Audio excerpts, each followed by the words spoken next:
All right, I can hear him now. You can hear me? Yes. Or Re- maybe he could hear my stream? no, I can hear you now. You can hear me real time now. Yes. Hello, Jordy. Hello. How are you? How did you do it? I restarted Discord. I closed the tab and I reopened it. Okay. My stream was all blaming me. They were calling me a boomer who didn't understand technology. I did the basic stuff, like if it doesn't work, just turn it on and off. All right. So what's new, brother? Nothing really new. I mean, like, I'm in this point in my life where nothing can be new because, like, people won't let me forget the past. You know what I'm saying? I do. And it's like, that's just where it is. So I live my life perpetually answering the same 6 questions. Wait. Hold on. Are you ever going to go back on PKA? 1, yes. How much do you weigh? Yep.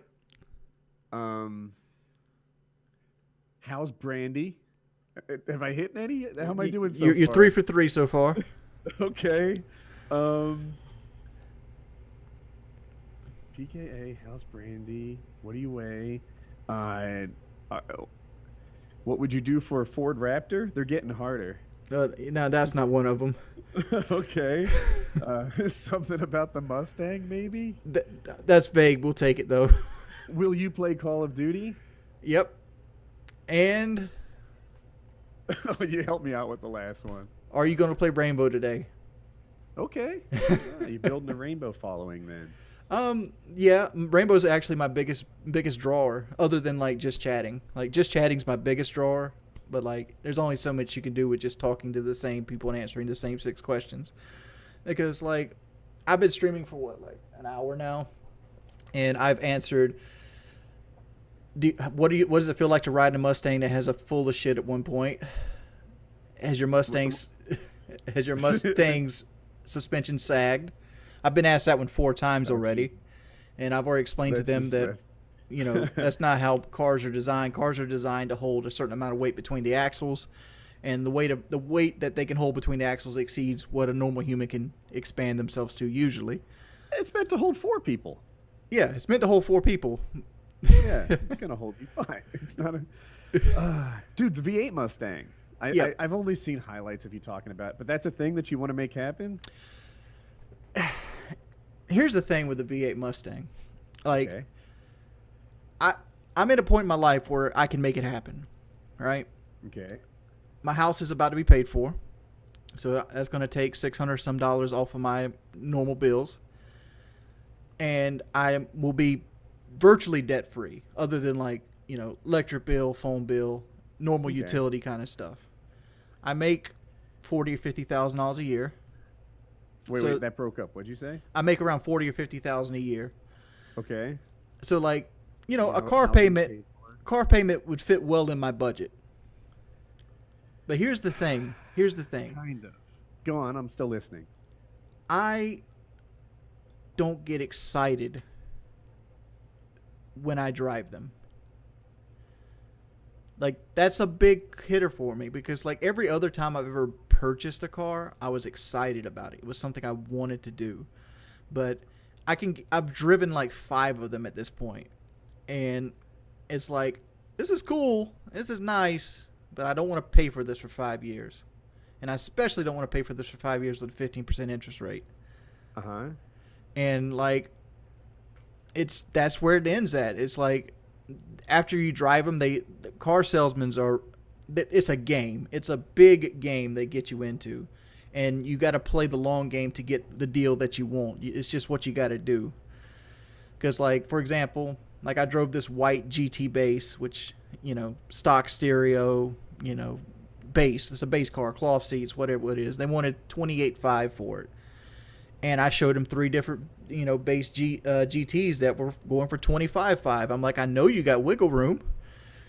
Pulled up, I showed them, like, this is what the GT Mustangs base are going through at auction. So this is probably what you paid for it when the person traded it in.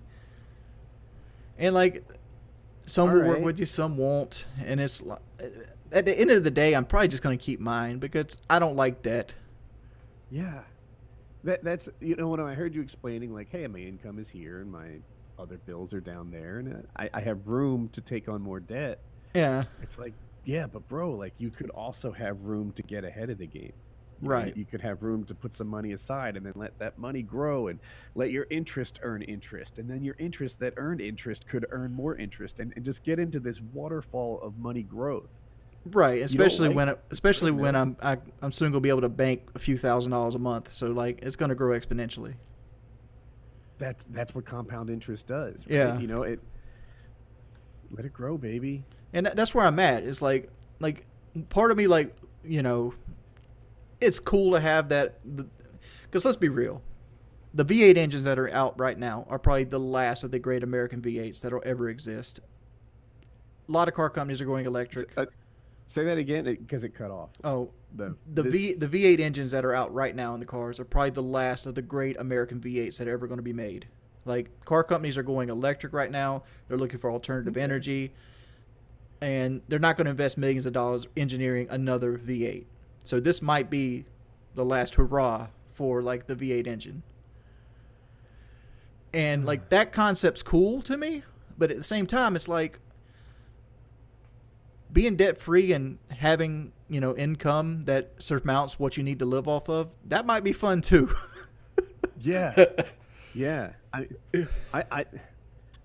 I'd love to see you set your money aside, and I think you'd like it. I think that when the house is paid for, the grass under your feet is a little bit softer. I think when there's no car debt, you'll find that car is a little bit more pleasant. Yeah. Like when you own the things around you, it'll be a nice lifestyle. Well, I don't have a car debt. I don't have car debt though, because I paid for the. I paid for the. I get made fun of it. I get made fun of it, and the reason I went and got the one they make fun of me for, because I was daily driving an 18-year-old truck that got 12 miles to the gallon. It was breaking down a lot. I put $5,000 into repairs. I'm like, it might be time to go get something newer. So I went and got something within my budget. You know, it's like, that's what I did. And like, you know, it's like, and like I didn't plan on ever selling it. So like it being a salvage title and the resale value being low on it was like, whatever. I'm planning on driving this car until it falls apart. I heard you say that you were making money off the troll channels. I am. That's true? That is true. Any troll channel you see with advertisement on it is paying me kickback. So you claim those videos and then you get the money? No. I have deals worked out with each one of them for different amounts. Get out. You have deals worked out with them, so they pay you for content? No, they pay me to not strike them. That's kind of blackmail-y. I don't have another word for it, dude. I mean, it's not blackmail-y. It's like they're making money. You cut me a little piece of the money because you're using my content. Like all you're doing is re-editing my content. So like I have the power to like take your content down. But if you want to work out a deal where you pay me for like the rights to use my content, I'm down to let your channel stay up. Can you name the channels you have deals with? No, because I don't want to hurt their viewership. Because soon as I list out the channels that have deals with, the channels that don't have deals with will get more viewership pointed towards there, and it will mess up my income. All right. But like, it is a thing. Is it like 4 digits a month? Like? Oh yeah, it's around $1,500 a month. That's combined or for one combined? Channel? Combined. But it's money I don't have to do anything for. Yeah, passive income. Mm-hmm. So how are you feeling about the troll channel? Like, because there was a time when it was pretty clear the troll channels were... They had free rent in my head, 100%. Right. They were helping your like financial health, but they were ruining your mental health. I think a lot of it was because like I've lived a large portion of my life needing to be on some kind of like SSRI, and I wasn't. Mm-hmm. And like being on Lexapro for the last year or so, it's really helped me out mentally. Like I no longer feed off of my anxiety, and like I would during World War II at my peak when I was doing my worst and I was having freakouts and throwing stuff. And I thought you legit meant World War II. I was confused, but carry on. No. I wasn't alive then. Yeah, I don't remember it like you. Yeah, but like anxiety controlled me 110%. Like everything I did was driven by anxiety. I would constantly watch numbers, and like I see other people going through this on YouTube. Like there's a channel I follow named Zach Cox. He does like Grand Theft Auto stuff. He's got like 400, 500, maybe 600,000 subs now. Just to give you an idea of like what size channel he has. But I seen him on Twitter, and like he was talking about how like he is driving him bonkers watching these sub counts and how he's losing subs, and like I can see the cabin fever anxiety building in him that I used to deal with constantly. Sure. And it's like what you're talking about is the reason I wanted to stop doing YouTube. Like numbers will kill you. Like honestly shorten your life if you let them. And like I think when the fun factor you lose on the YouTube channel, this is a complex topic because like you got to take YouTube as a business if you want to do it for personal income. That's a standard. But at the same time, you got to kind of slack on certain things to make it bearable to do consistently throughout the year. And a lot of that has to do is you got to make videos that you want to make, not videos you think are going to get numbers. And you got to hope it works out. Honestly. I know you're getting a sigh and you disagree with everything I just said there, but like, no, happiness is paramount. Don't read into that too much. I'm multitasking. I'm reading my chat at the same time. Someone just subscribed and I gave them the thumbs up, and you took that as all about you, but it wasn't. Oh. So, yeah, man. And so I watched a channel on, I forget the guy's name, but he was a big Twitch streamer, super popular. And then he just didn't like what he was doing. He might have taken a break, but he came back and played this pirate game. What is it called? Kyle liked it too. Is the Xbox one? Like, I'm actually not positive, but he loved it. He loved it. And he would just go in this pirate game, and he was actually pretty Summit G. I think you guys are right. It is Summit. Sea of Thieves is the game. Yeah. So, and he's actually good at it, and he plays it in an entertaining way. Like he sneaks into people's houses, and there's like clipping and such that you can hide more effectively than you might guess in the same room as somebody else. And him genuinely enjoying what he was doing made for a better stream than when he just kind of suffered delivering what he thought his subs wanted. And it was better for him, and it was better for his audience, and he had like kind of a resurgence. And it just ties into what you're doing. You know, if you hate it every day, you might be a special case. Yeah, if I hated every day, my channel would probably have 200,000 viewers. Yeah, they might like to see you suffer. Yeah, that's a funny thing. Like you've got a fan base that's an alternative kind of fan. Well, like they're interested in you. Undoubtedly, they're interested in you, but they're not. I mean, some of them are rooting for you, but some of them aren't. Well, some of them are trying to watch the world burn. Yeah, and it's like the Richard stuff gets annoying. It does, like when Hey Richard or like Richard von Wolfenstein, the 18th, or Vacuum Repair. Like the thing I dislike the most, which is kind of kicking myself in the ass by saying it, is like the stuff that attacks my personal character, like pedophile, or like putting up like resumes and shit like that of me online. Stuff that employers might find later on in life. Because newsflash, I probably won't be doing streaming my entire life. Like at some point, I'm gonna be like, I've got enough money saved up. I want to branch out and do something else.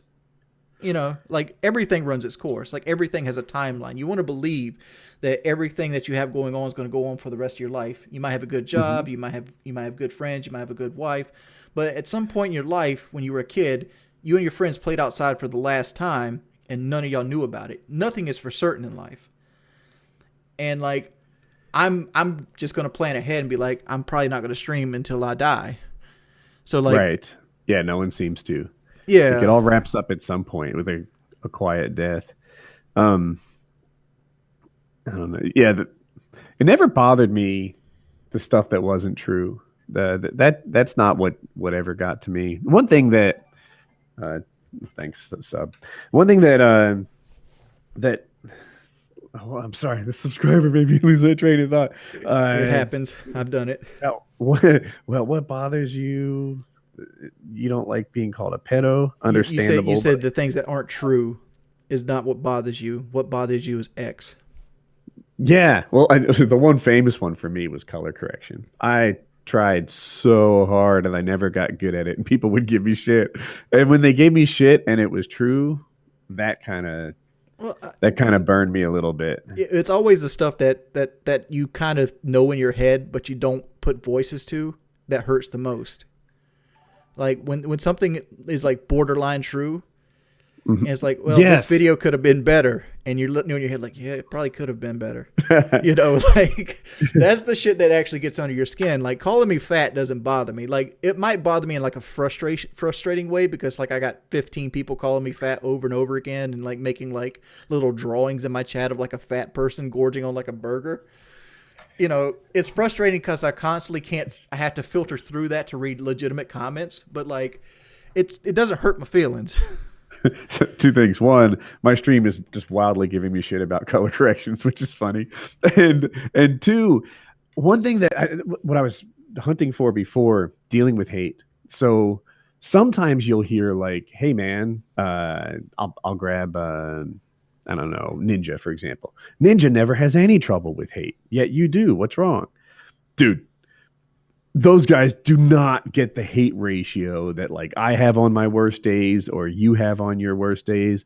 Like it would be easy to deal with the level of hate that like, I don't know, name a successful streamer right now, like the Gold Glove gets, right? I'm sure somebody out there fusses at him, but the ratio that he gets compared to like what you have to work with is not the same. It's not. So when they're like, oh, Wings goes bonkers and other people don't, Wings is playing this game on veteran. It's not the same. They don't give you credit for how much you do let roll off. You know, like the one you're probably talking about, like the God of War stuff, where I was like, I tried. Not anything in particular. Oh, I do remember that. I enjoyed that. Maybe I'm a dick. I remember you said, "What? You guys broke your toy."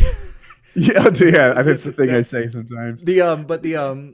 Like I went into God of War. This was my first God of War. I didn't play any of the first three, and I went into this one on the highest difficulty setting. And like I was down to take my lumps. Like I'm down to die 15,000 times. That's because like to me, video games is a mind thing. Like it's a mind exercise. Like what am I doing wrong? How can I do it better? Let me do this till I get it right. But like it kind of hits you in the pride when like. And like it goes back to saying like it's what they're saying is partially true. You're not good enough to do this. When like you die 15 times on like tutorial fight, it's like I might not be good enough to do this. And like what bothered me the most with God of War is like when I went back and got good enough, because I kicked it down to the next difficulty level, which is give me a challenge, and I breezed through the game.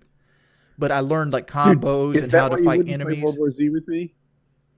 No, because you didn't want to be new at a game on stream. No, like it's a PC game most likely. Mm-hmm. And like that's all I've played lately. I can't do mouse and keyboard because of carpal tunnel. Really? Like if I do like I learned this when I was playing PUBG. Like they got me playing PUBG and I played it with Kyle and them, and I was playing like 8 hours a day trying to get good at it. And like I got to the point where like I literally thought like the top of my hand was completely swollen, like it was just hurt to the touch, and I'm like, this is the same thing I used to deal with Diablo 2, like because I used to play a lot of PC games when I was younger. And it's one of the reasons I switched to console was because like my top of my wrist would flare up, and my arm would go numb down to the elbow, and it's like from a keyboard. It's the way I use the mouse mainly. Oh, because I'm a wrist aimer, not an arm aimer. Like I use my wrist to do everything. Not sure what I am. And like you're supposed to use like your elbow and like use the entire mouse pad. Wings has lost 1K subs. Oh, I haven't. What happened? I missed. What are they fussing at you for? Oh, somebody's trying to say I lost 1K. Oh, he's saying Lean has lost 1K subs. Subs don't really matter, though. It honestly doesn't. There's channels with 90,000 subs out there that make a living off of YouTube right now through Patreon and like just user interaction. Because the YouTube game has changed. Like YouTube. You can play World War Z with a controller. Why don't you jump in with me? I don't own the game right now. We'll probably do it another time. Come on, man. We'll probably just do it. Just do it another time. Like I'd really like to look the game up and everything. It's a console game. Like it's on every platform, but it's not like the controller's an afterthought. Yeah. Well, like I said, we'll probably do it another time because like I didn't really plan on like doing a big long gaming stream tonight. But I didn't plan on talking to you tonight. Yeah. Load it up, baby. Like we'll do it another time. I just wanted to like get all the stuff out because like a lot of people like try to create drama where drama's not there. Like that's a problem I deal with all the time. That I've grown better at that. Like sometimes someone will say that you or anyone said this, said this or that, and I'm like, I'm not reacting to it because what can happen is maybe you said a much more mild version than it was when it got to me. Mm-hmm. So you say a 2, I respond with a 7, and then that would have you come back with a 9. When really, if I knew it was a 2 in the first place, then I would have never gotten worked up over it. Like Lexapro Zombie Jordy. First thing I go to is like, well, why would he say this thing? And like most of the time, it's probably because instigators.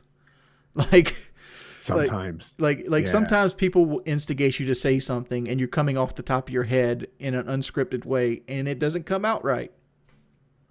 It's like people all the time try to get me mad at Phil. I don't give a fuck what Phil does. It's like if Phil doesn't like me, Phil doesn't like me. I enjoy watching his content. That does not affect me watching his content. So like I have a related question. I'm sorry to cut you off. You're doing it, but like I have to know.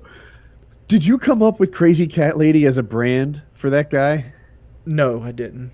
Oh, because it's brilliant. I don't know who did, but you're like, he's the Crazy Cat Lady of YouTube. And I'm like, oh my God. I gave that to El Presador. And you did. And I stole it. So you did come up with that? No, I stole it from Lost Souls Gaming. You stole it from who? Lost Souls Gaming. Oh, I don't know him. He's a smaller guy I play with, but he would always call him in like private parties. El Presador's the Crazy Cat Lady of YouTube, and I just repeated it. Now that you've said that, when I don't see it. I saw a video about him, and I just see him through that lens now, and it cracks me El up. Presador, right? Say it again about El Presador? It's El Presador is who I call the Crazy Cat Lady of YouTube. Yeah. I guess I just wasn't giving him a shout out, but I'll just say it. Yeah, you were talking about Phil to begin with. I know. Which Phil just got a cat recently, and the big controversy was like it was a $2,000 reveal, and it was like this is a cat.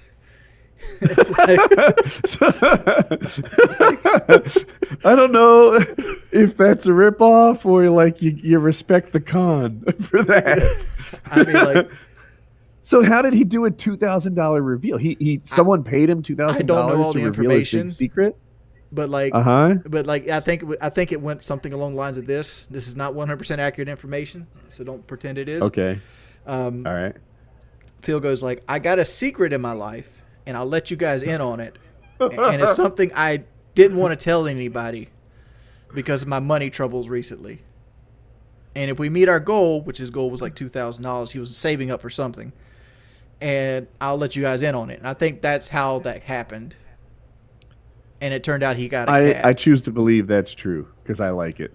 That's where I'm going with that. And like in that way, I can see how it could happen, but like that's a little dishonest. That's not like when you pay $2,000, you expect Phil to come out with like a bombshell. It's like I've been fighting melanoma, melanoma would be a $2,000 reveal for sure. Like I've been going to doctors secretly, and like we haven't been paying my taxes off. We've actually been going to cancer treatment centers, and it's like, that would have been a $2,000 bombshell. But like, you got a cat and you named it. What did he name his cat? Chat? I forgot. I know I've seen cat channels. Jasper. Jasper's his name, yeah. My chat's all asking me to ask you if you're actually mad at Taylor. No. No, you say? No. Why would I be mad at him? He has. Cuts you off. Oh, I know what it is. I understand. Can you do this? In Discord, click on the gear. Mm-hmm. Click on voice and video.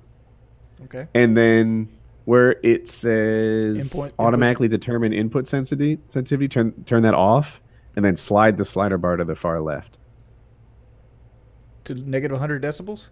Yeah. Okay. And then when you do that, it won't cut off the beginning of your sentence anymore. Okay.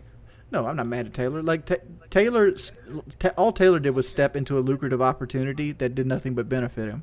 Like he had no control what happened before or after the fact. And you do know he replaced Lefty. Right.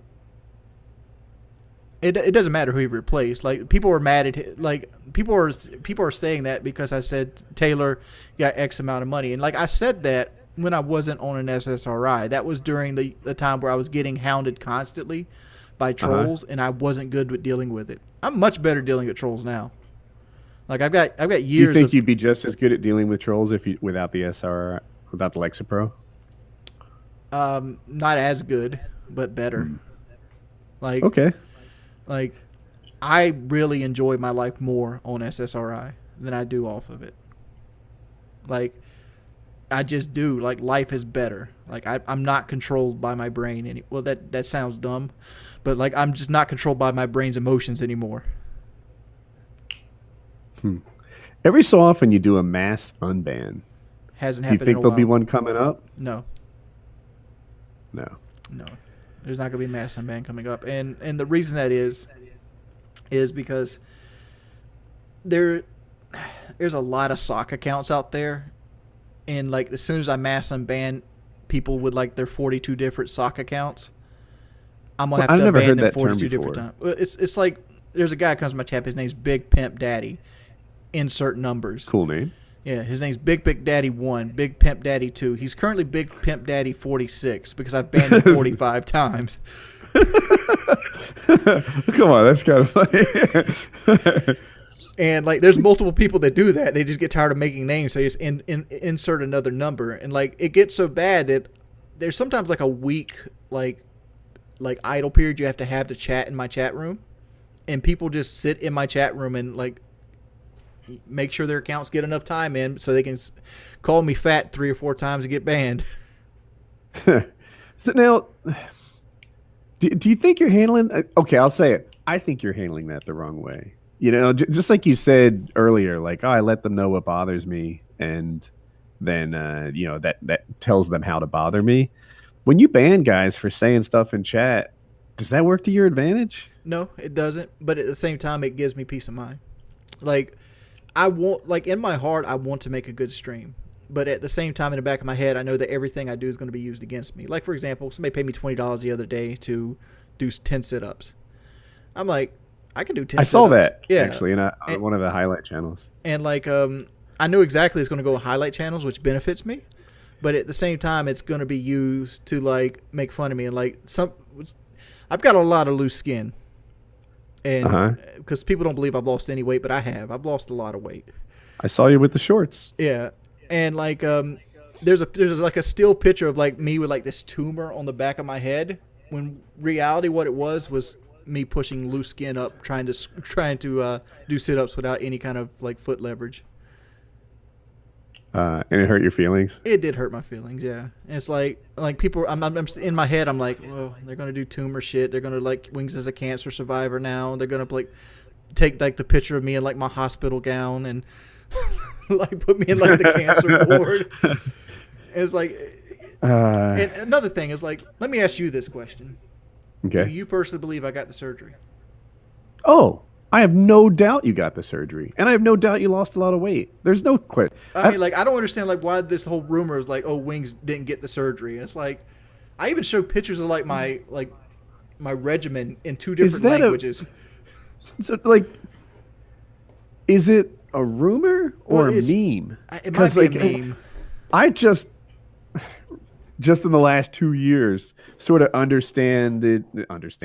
You started to understand like the difference, you know, like people say this thing about you again and again and again and again, and you're like, man, why do people think this? But it's like, no, they're just memeing. They're just entertaining themselves. They're like, well, that's not a rumor that I think anyone believes. Yeah, well, that you'd be wrong on that, because it's a very small minority, but there's some people out there that are honestly trying to prove I didn't get the surgery. Like, I went through all this trouble to get like a Marriott Tijuana pamphlet to take a picture of it that I cut myself with a box cutter or some shit and stitched it up. And then like I hired like Latin people to like pull me around in wheelchairs.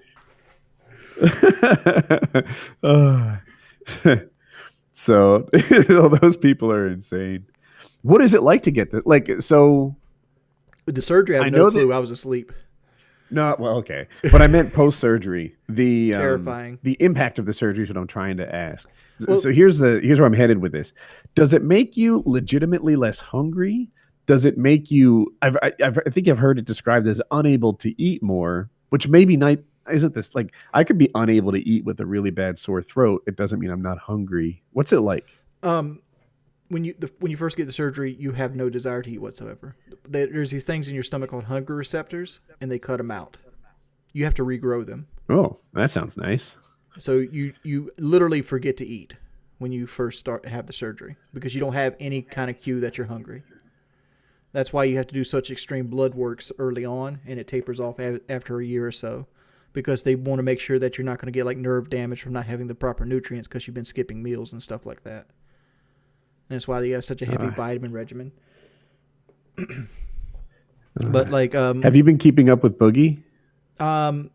not particularly, other than like some of his drama here and there, because people always compare me to Boogie, which we're about the same weight now. And it's like, and like they want me to badmouth Boogie, but I'm not going to badmouth Boogie because Boogie was one point was like a 650-pound man, and now he's like a 340-pound man. He has literally cut half of himself off, and even if he stopped right now, he is better for it in the long run. Like he's going to live a longer life, he's going to live a healthier life, and he's probably going to live a happier life.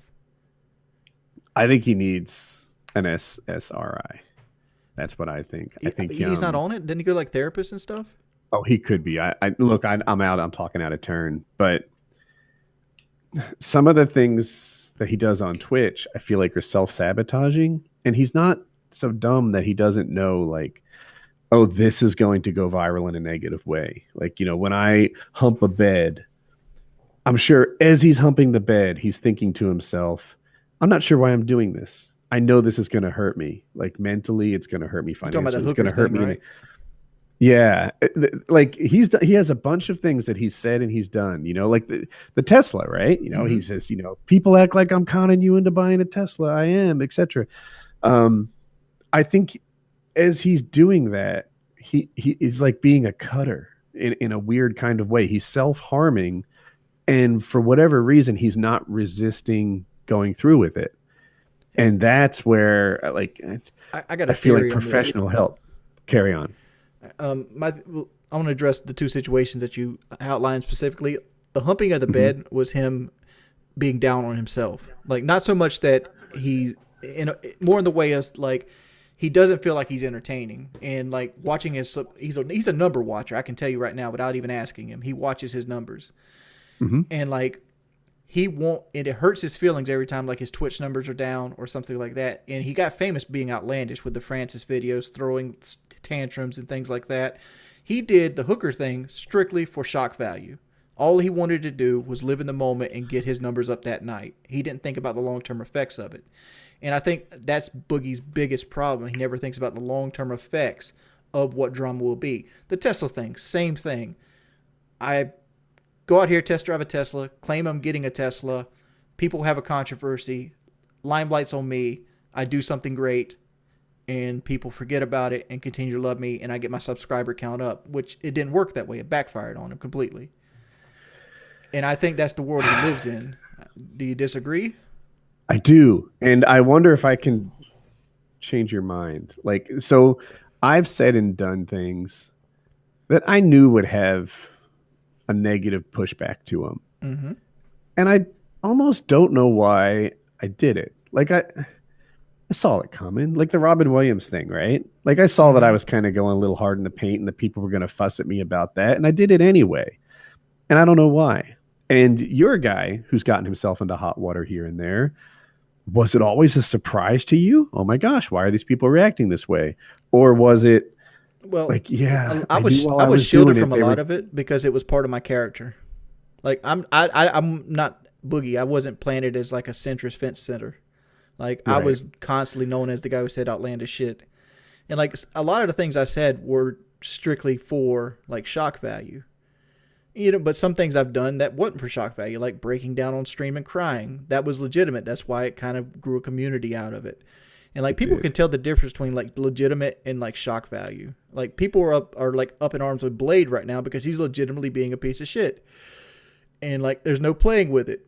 Like if Blade went out and tried to do something shocky, like I don't know, like grab some guy's dick or something like that on stream, it wouldn't get as big a tidal wave as Blade like dropping his pants because he has to piss and he's inebriated and he just doesn't realize he's on stream. You know, because it's legitimate. It's a legitimate. Didn't seem to realize there was no toilet nearby and he was indoors. Like, Yeah. it was... But you understand what I'm saying? Like people people can see that legitimate, like this guy's legitimately doing this versus like this is something done for shock value. And like I don't look at Poogie as like this bad person that people want me to look at him as, because like I know at least 12 people just like Boogie that just didn't have a YouTube following. Like people come in all shapes and sizes. Really? And some of them have different problems than others. I've still got my head just completely wrapped around this idea that what he's doing is a form of cutting. That like, you know, he's hurting himself publicly on purpose and he's just not able to make good decisions around it. I don't know. Maybe this isn't a concept that fits to anyone but me. But yeah, I don't know why he's acting the way he's acting. It's crazy. And I think it's just I think it's just him trying to save his channel because he became Friends season 7 and like he didn't find another niche yet. Like he'll find. I love that analogy. I've used it a bunch of times too. And by the way, I think Friends season 7 didn't suck. It was just the 7th time you saw it. It wasn't like the jokes became unfunny. It wasn't like the writing fell off a cliff. No, you're just like, what else is on? I mean, like, and that happens to YouTubers. It happens to YouTubers, especially YouTubers like Boogie, because I was in the same boat. I was a one kind of fence YouTuber. I did COD commentaries and I did a little bit of vlogs left and right. Those channels pretty much died off, and like Boogie does even less effort. Like he just looks at the camera and talks about a current event. Like, I mean, he does sometimes. Yeah, he I don't doesn't know. really do his Francis I feel like videos Boogie anymore. had some scripts and he put some. Like he didn't do nothing. You know, he got famous off Francis, but like the people stayed for his personality, and he rode the personality wave for years. And like, eventually, people get tired of reading the personality wave. They find somebody new. Their life gets busy. They grow up. They get kids. They get jobs. They don't have as much free time. There's all kinds of things that you lose subscribers on. It's not just that because people hate you. And they also legitimately die. Like I'm bringing that because the term dead subscribers was like popular when I was in my heyday, and it's like, you know, some of them might have died. Yeah, there's over 1 million of them. There's got to be some dead ones in that list. There just must be. I'm sure they weren't like dying in a car wreck and be like, please unsubscribe from Wings of Redemption's channel. And like, did anyone die in your? Were there any dead students in your high school? Yes, I've outlived 5 of my graduation party. Did anyone die while you were in school? Yes, Bobby. Well, I don't want to say his name, but Bobby did. Huh. He was. There was a guy who died in my high school. He had a heart attack, and he was real popular. And he was in a car with a bunch of other popular kids. And some of them, like one of the other survivors, was pretty hurt. One of them had like a broken arm, but that's not the worst. And one died. Mm-hmm.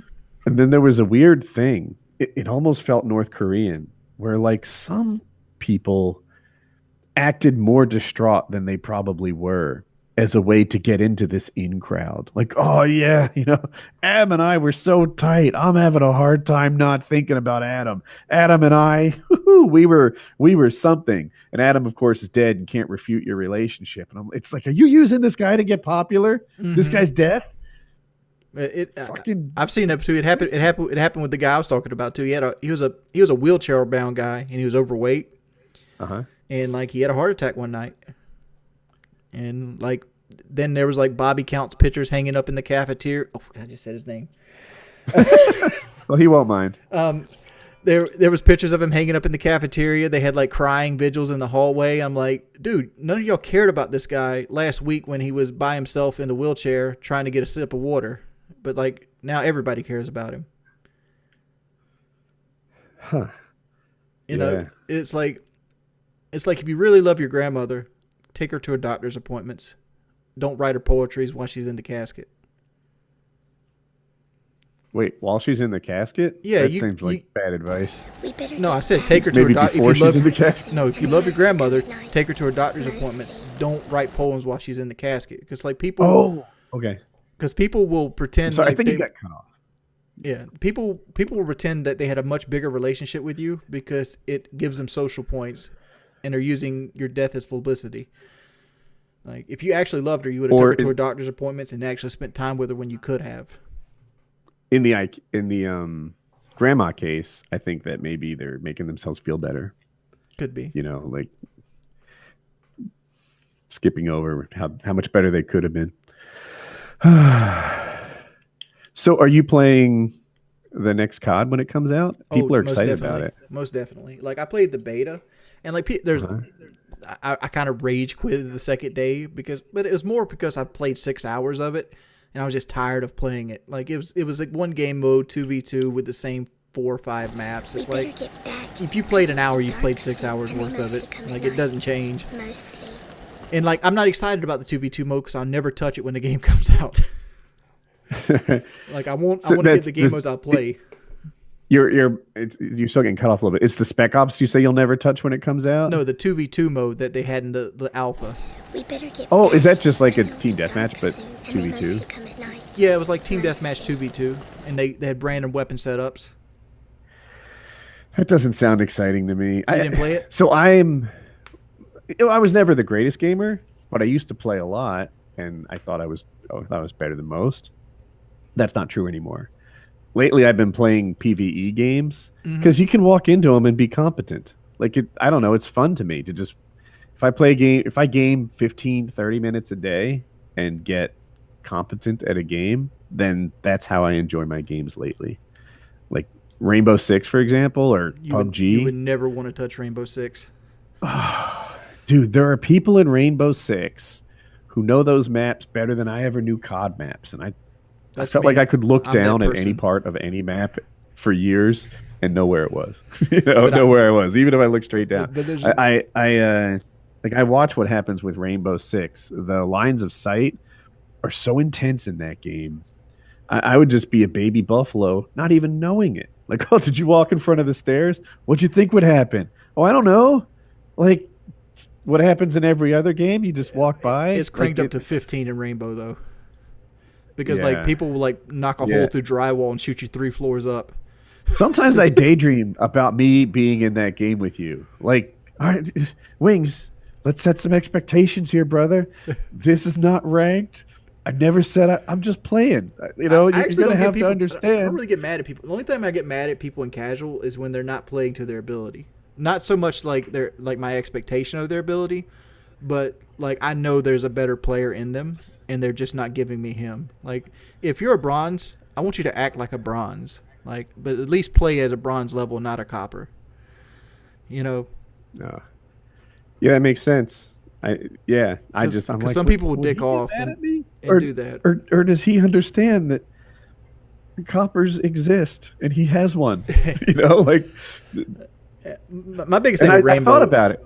I'd be like, all right, Wings, tell me which character you want me to be. You want me to be Rook? You want me to be Rook and I don't know, the hot chick? I don't know their names. You tell me. And what do you want me to do? You want me to follow you around? Not follow you around? I see in the highlights you often get frustrated at other players for not being where you expected them to be. And I'm like, I wonder if I could avoid that situation. Would he not be mad at me if I was? Was that recent or like old times, like with Gustavo and stuff? More recent than that, but I saw the Gustavo one too. Well, like a lot of it, like the most recent one I remember getting mad on was PC. When I go, I go, look, we're going to be playing ranked.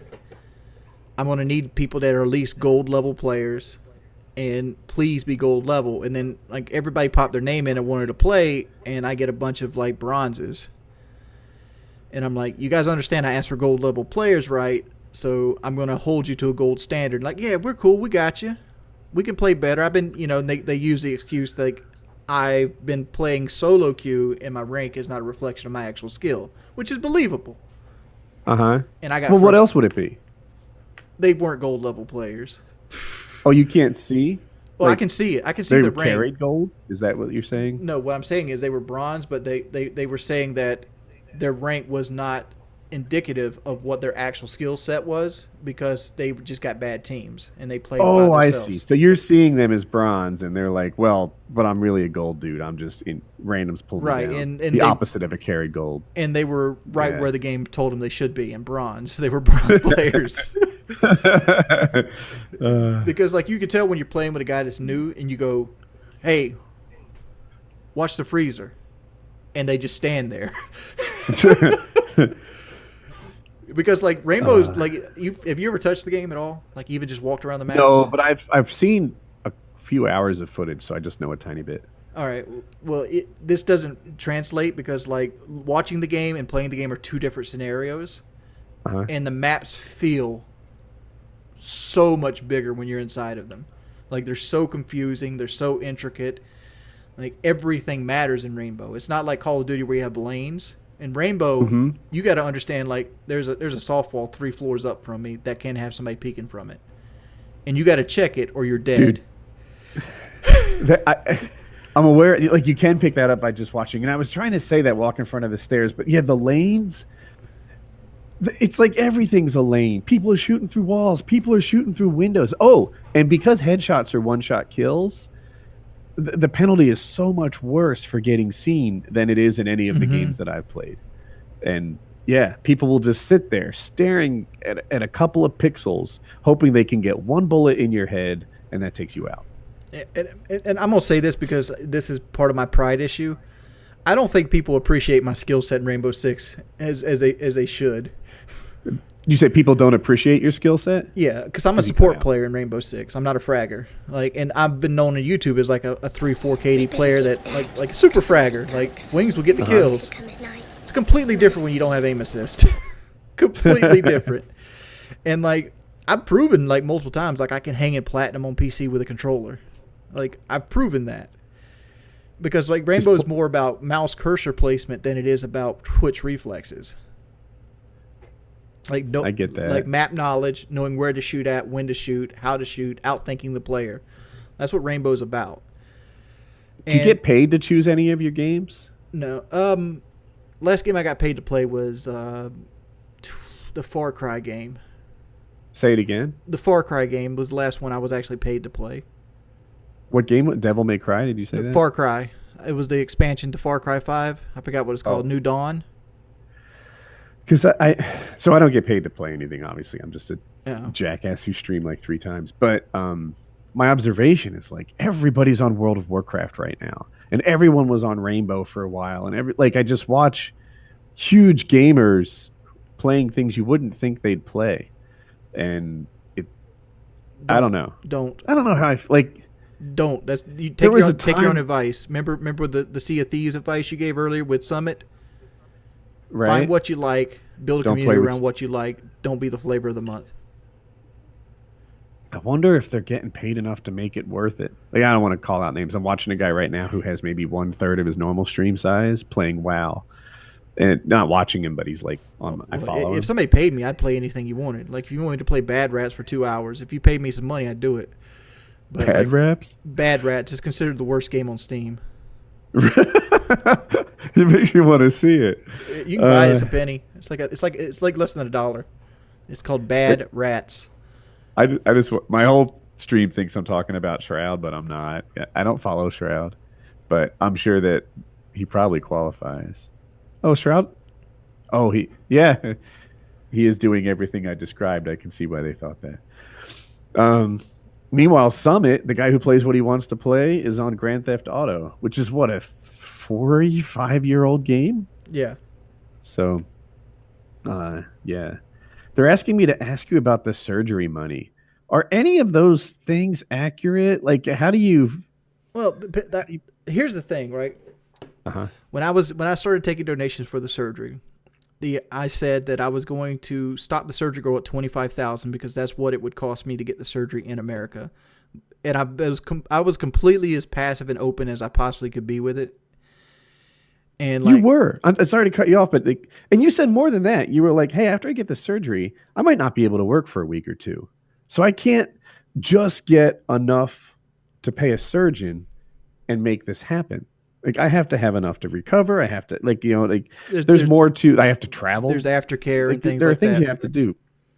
And Yeah. like, Anyway, so you were saying so. and I At was first, you stating wanted 25 grand. That was the American cost. Then you that found the no, Mexican cost. How much did that surgery cost? the way I worded it was like, I want to get the surgery in Mexico. That was my first choice because like, and but I was kind of afraid of the Mexican doctor because I never had a surgery. The stomach surgery was the first surgery I ever had in my life, Mm-hmm.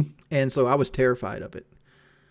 And like I was legitimately scared of it. Like it probably I was so scared of it, it probably slowed down me going to get it. Like there was probably a month or two I kind of like put it off because I could move slower than I needed to, and I could drag my feet on some things, and I And did. there were some things that weren't true, like you said you had bought plane tickets, but that wasn't No, true I yet. did. Those plane tickets were true. I have no reason to Well, lie they about it. couldn't have been because you were like, I bought plane tickets, but I didn't choose a date. I can move them to any date I want, and No, I went with I've just Spirit traveled Air. enough that that doesn't sound I went right. with Spirit Air, and I said I want two round trip plane tickets to San Diego, but I don't know what day they are, and they gave me a Uh deal on huh. them. And I basically just went back through and just gave them a date when I actually set a date. Who? How did you like? What you bought them through the an airline or like Airline, a Spirit Air. I kayak went straight to the countertop at Myrtle Beach Airport. I mean, at that's Spirit, and they sell them like that? what they did to me. Yeah. It's funny. I want to say I never heard of that, but I saw it in an episode of the Cosby Show once where they bought a vacation and let them choose their date. That's all. Well, I've never seen plane tickets I've with no only flew on a dates. plane twice. Well, not well. It's been more than twice because I had to like there was like 6 or 7 different planes I had to get on to go to Tijuana and back. But there's only 2 occasions I went on a plane. One was the Billionaires Bash, I knew that one. and one was to Tijuana, Mexico, to get my stomach cut out. Like Huh. those are my 2 flying experiences. I only bought plane tickets for one of them. So this is my first plane ticket buying experience, and I mainly went to kind of get an idea of how much it was going to cost me to take me and my mother, and they ended up selling me tickets. Because at the time when I was buying them, I was Okay. like, if I buy these tickets, it's going to be more motivation not to back out of this. And that's the reason I Ah. bought them early. And so, oh, you were laying out the surgery call. And by the way, like I'm starting to say it before, just because you earned 30 grand over that period of time and people were motivated to see you get a surgery and improve your life, some people act like all 30 of that had to be surgically related costs. And I never saw it through that lens. Some people, and I'm sure it was nonsense, were acting like they were going to do a refund or a chargeback or like they somehow didn't get what they deserved because the surgery turned out to be less expensive. I, But I, that has always been insanity to I me. can always tell you 5 people pretty much paid for 90% of the surgery.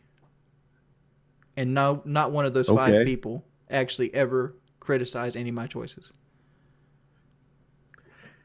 Yeah, that makes sense. I mean, I've had like similar things. There's a lot of people who complain on behalf of somebody else in my universe too, and it's silly. But I was transparent with the whole time. I was like, I'm gonna get the surgery, but I'm gonna stop this fundraiser when I have enough to get it in America because I want to be able to choose Mexico or America because America to me felt safer because I was in a comfort shell there. I know what America's like. I know what the American hospitals are like. I've never seen a Mexican hospital. I'm only going on hearsay and pictures on the internet, right? So Yeah. So I'm looking at it, and I'm looking at my money. Here's the money. $25,000 is what I wanted to earn, and I cut it off at $25,000. So I got $25,000 here to get this surgery done. What is the best route to take this? So I went to a fundraiser at Conway Hospital. Not a fundraiser, a seminar, because like that's bariatric Okay. surgeon here. He has seminars to get new patients in to kind of explain what the surgery's like, some of the downsides of the surgery, some of the risks that the surgery will have, where you need to be. And And did you end up going to him too, like for post surgical care? no, Okay. I had to go get my own, and that I'll talk that in a minute. So I go to his seminar, and his little thing, I think it was like $16,900 is what he charged for cash pay, and that got you what $16,900 bought you. It bought you the surgery, it bought you the hospital stay to recovery time, any complications that came up to be fixed, and a nutritionist. That's what your money bought you there. And then over in Tijuana, my total cost was like $6,750. I know the check that I showed was like $5,500, something like that, but I'd already put in a deposit beforehand, because like you got to put in a money deposit for them to hold your spot, and then you bring the rest of the money with you in a certified check when you get there. I'm curious. So you have photos of you down there and some other patients. Mm-hmm. Was there like a camaraderie? Like I want to say there was a woman. I'm really good friends with one of them. Like she actually, she asked me to go on. She's on a trip to Alaska right now, and I got invited to that trip to Alaska, and she was going to pay my way. But it just didn't. The timeline didn't work. Like, you know, October's here, so like I'm doing taxes and things like that, and it's like I didn't know what my money was going to look like. Wings, I'm so disappointed. Well, be honest with yourself. Why didn't you really go? I'm being honest. You didn't miss it because of taxes in October. Come on, bro. You're talking to an accountant. Well, I'm telling you, like that's the main reason between like not knowing where American Condition is, and like I still have the anxiety from not knowing what my income's going to be month to month. Wait, did you say not knowing where your air conditioner was? Well, I know where it's at, but like I don't know when it's going to die, because like I have this fear that I'm going to go out there and spend $1,000, and then all of a sudden it's like, well, I give up the ghost today. It's not like I could pay for the air conditioner right now out of pocket, but at the same time, Wings, I think that you should say yes. This is the same thing with the car. Like I don't buy the car because I hate debt, and like I like to see money in my bank account. I hear you, but like, look, I'll lay it out there. You don't travel a ton, right? And even your day-to-day existence, a lot of it's indoors. If you had gone to Alaska with this girl, that might have been a life-changing experience, or at least something that would have made you emotionally richer forever. It could have unlocked an interest in vacations and travel in you. It could have done a lot of cool things. You have mobility that you didn't have 2 years ago. You should have gone. You're right. You're right 100% on it, but like it's easy to stay in your shell. Right. I mean, like, right. But you're a guy who's worked in his house for like 10 years. So on the air conditioner and the October taxes, which, like, bro, that's not even a thing. October taxes are a thing. like I pay quarterly. October taxes? I pay quarterly. Isn't that September? Am I dumb? Maybe I'm dumb. But in any case, it doesn't take, like, you could just, your quarterly estimates are done like the year before. It's not, it wasn't the I pay reason mine every quarter that you missed that trip. And I have to pay an estimate. But like, yeah, I don't know. It's, my tax situation is unique, especially especially with this last year, because I had $30,000 of extra income that I have to pay taxes on. I hear you. And people are like, "Where's the 13K? Where's the 13K?" Uncle Sam has it. Like for the most part. When an opportunity comes along, you should say yes. Right. You know that. But like there's other things. Like she had just got out of an abusive relationship, and I felt like I was getting offered his plane ticket and hotel because. And you know what you say when that happens? Yes. One word. Yes. Yeah. You say yes, brother. You say yes, and you go. And then you find yourself in Alaska with this girl that might turn into something cooler or not. It might be a friendship. It might be a romantic thing. In either case, you're going to see glaciers and boats and moose. Whales. I've always wanted to go whale watching. Polar bears. And like, who knows what you'll see. But you say yes. Yeah, you're right. You're right. I mean, like I can give you 1,000 reasons not to, but like you're right. I should have went and I didn't. But like there's lots of things in life that's like that. But what were we getting on? Like you were talking about the surgery. Yeah. And like I was thinking about that, and that's one of the reasons I chose Mexico. Is like I'm gonna have to pay taxes on this money, and it's like all this money isn't mine to spend. because like when you get money, you got to give the Uncle Sam his cut too. And when you do About a like third-ish. streaming, you get paid in what they call 1099K. That's how you file taxes. And it's they take it out hard because you got to take your Medicare and your Social Security out yourself. So like you get hit a little harder tax wise than you would a normal person working a job making $30K, because your employer Right. For pays people that some of don't know, normally your employer pays the other half of your Social Security and maybe Medicare, and so you pay, I think it's 7.65%, and then your employer also pays that, but you never see it, so you just think of it as Social Security as being 7.5%. But when you're self-employed, you pay all 15ish yourself. That's what Wings is talking about. Right. He's right. So like so you pay a little bit more taxes when you have a small business, when you have to pay everything yourself. And so like a lot of that money went to taxes, like just to pay my taxes off. And like that messed up my estimate taxes next year, because like my estimate taxes are going to be done for like $60,000 versus what I normally make, which is like 40. So like I got to pay, see. So I got to pay a little extra, or you get penalized for it. Or unless you can accurately estimate your pay and then just pay what you would owe.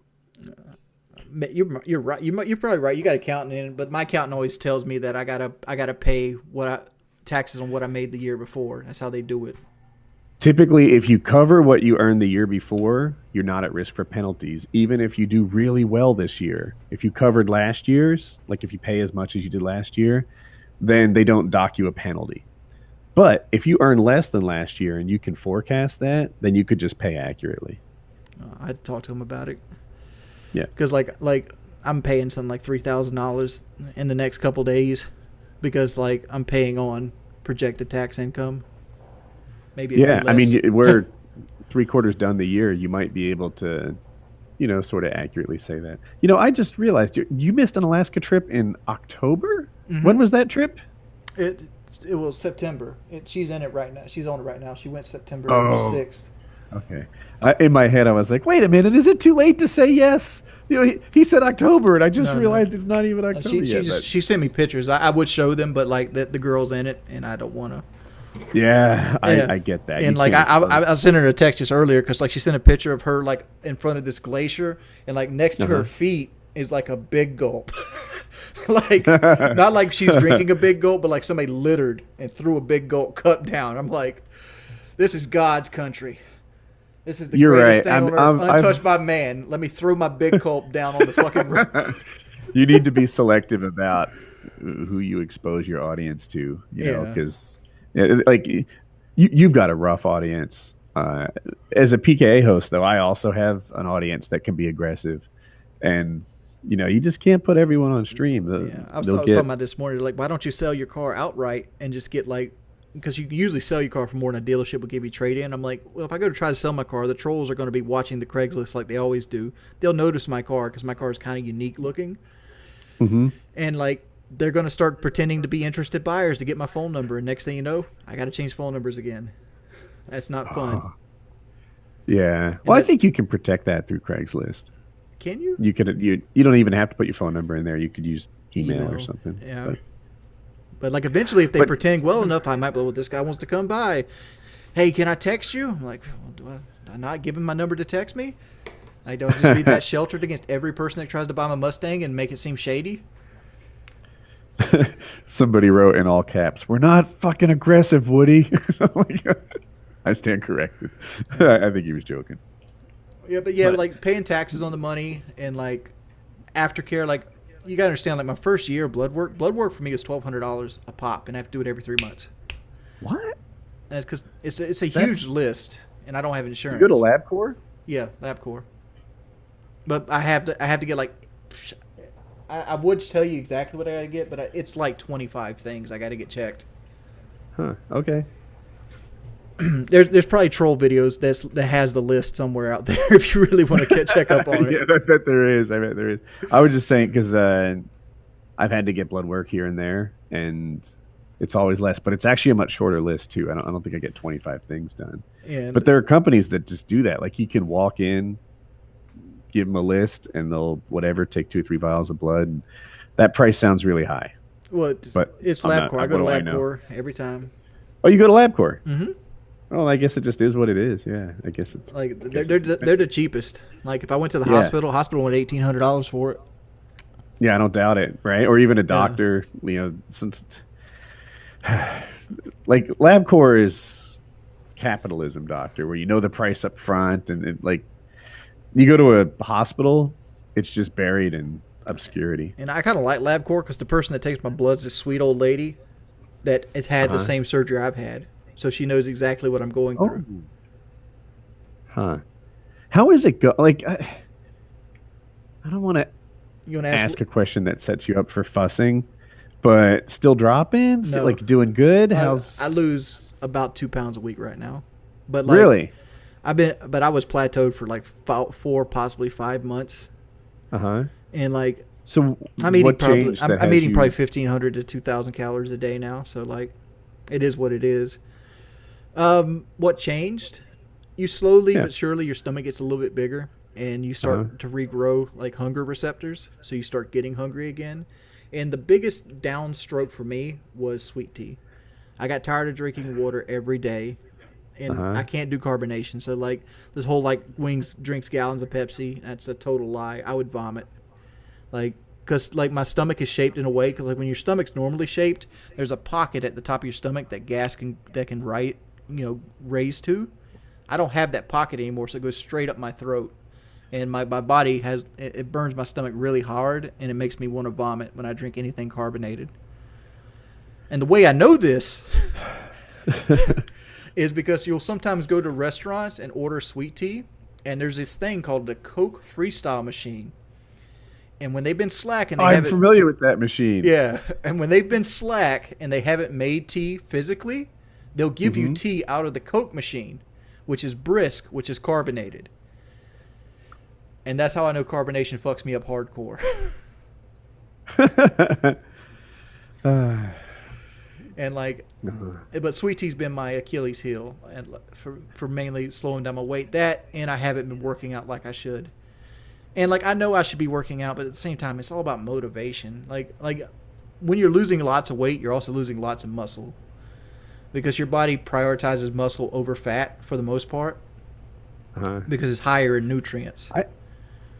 The workout thing, for me anyway, I get motivated when things start going well. I always get knocked off by an injury, and it's usually bad form on something. I sometimes think that being older just makes you more injury prone, and I haven't accepted it yet. I try to work out and do sports and stuff like that as if I were 30 instead of 46. And every now and then it just knocks me off my stride. Well, So I'm I'm probably actually I'm probably in the same boat you're in, because like I'm 33, but like I've lived my life a massively morbid obese guy for the most part. So my body's probably around the same age gap as yours is. I'm probably a 45-year-old body from just the wear and tear I put hear on you, it. but not in every way.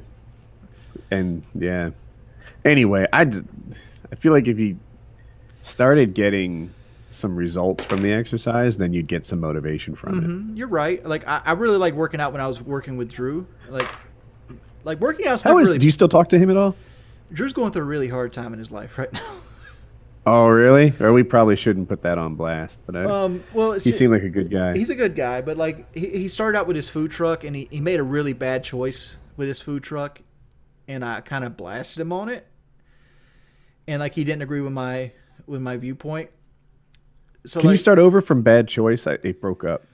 Drew went into a food truck. I tried to help him get the money. We earned some money. I tried to help him land like somebody to sponsor his food truck and be a silent partner. Didn't work out. So he ended up finding his own silent partner. So Okay. it is what it is. And he did really well for a while. And then like stuff started breaking on his food truck, and he was making bad choices in his personal life that affected him not being able to keep his food truck up to code. So instead of fixing the problems, he just switched Was his his menus. bad choice in personal life related to him putting his penis where he shouldn't again? Yes.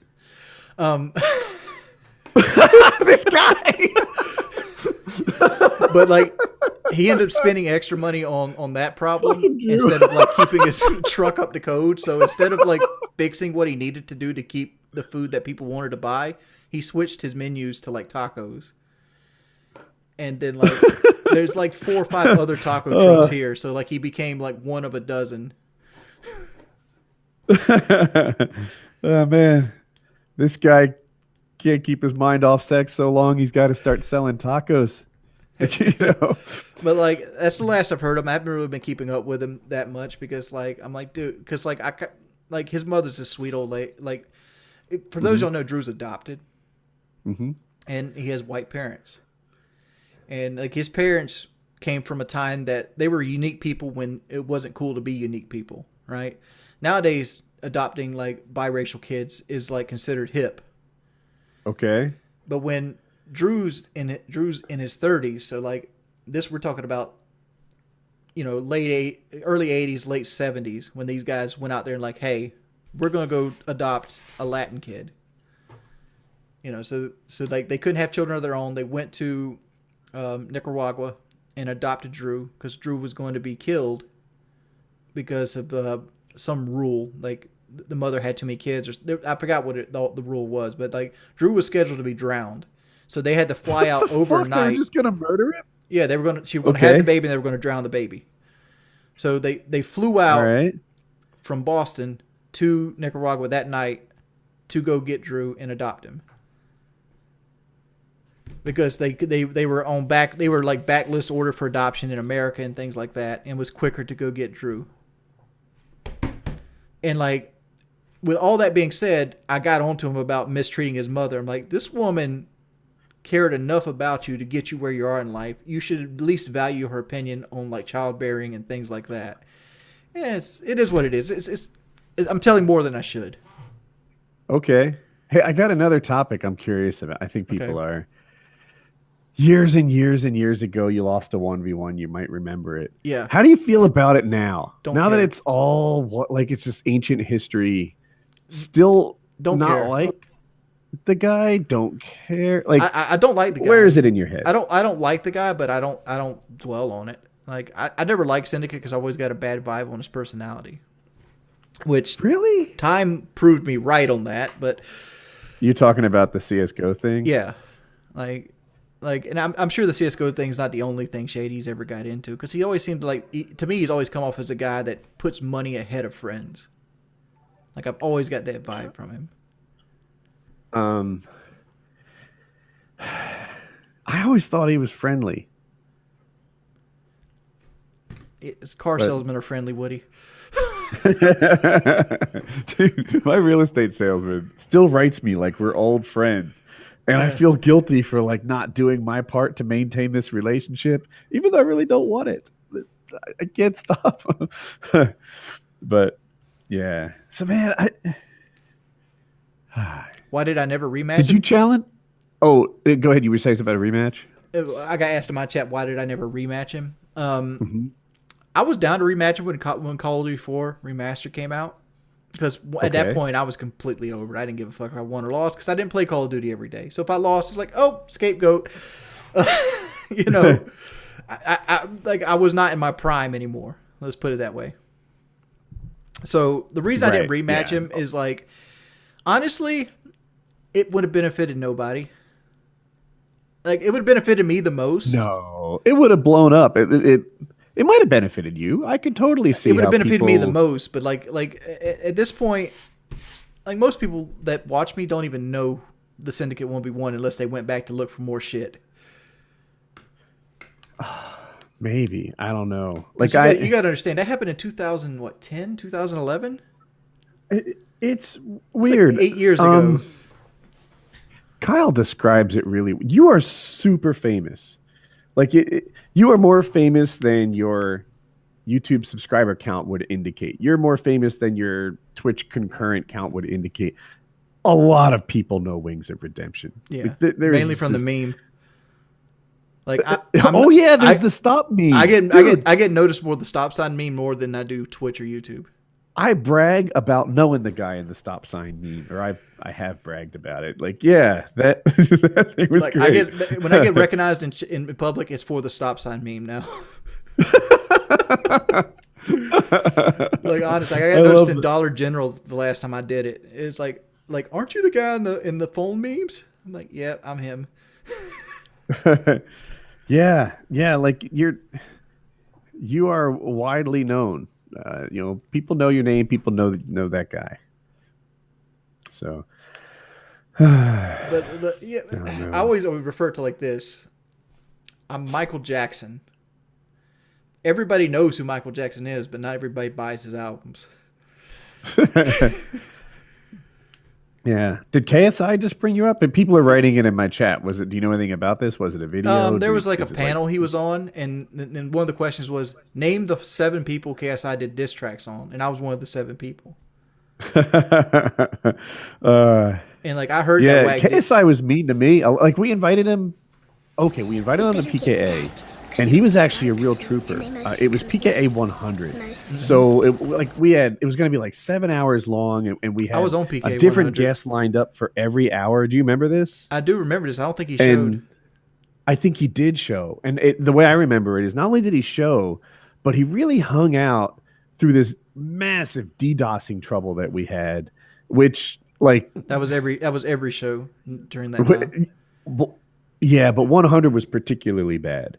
And I felt like he tolerated a lot of DDoSing and he was just waiting politely.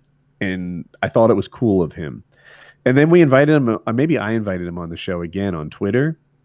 And he totally he didn't just say no. He didn't say he was busy. He tore me down and acted like I was a dick, which took me by surprise. I didn't know why we were beefing. And I forget how it went, but I was like, why are you so angry? What's your issue? And I later found out my issue was my relationship with you. That's why he was mad at me. I don't know why he's mad at me. I've never talked to the guy. Other than that one night on PKA. I don't remember I thought talking that you had negative things to say about him.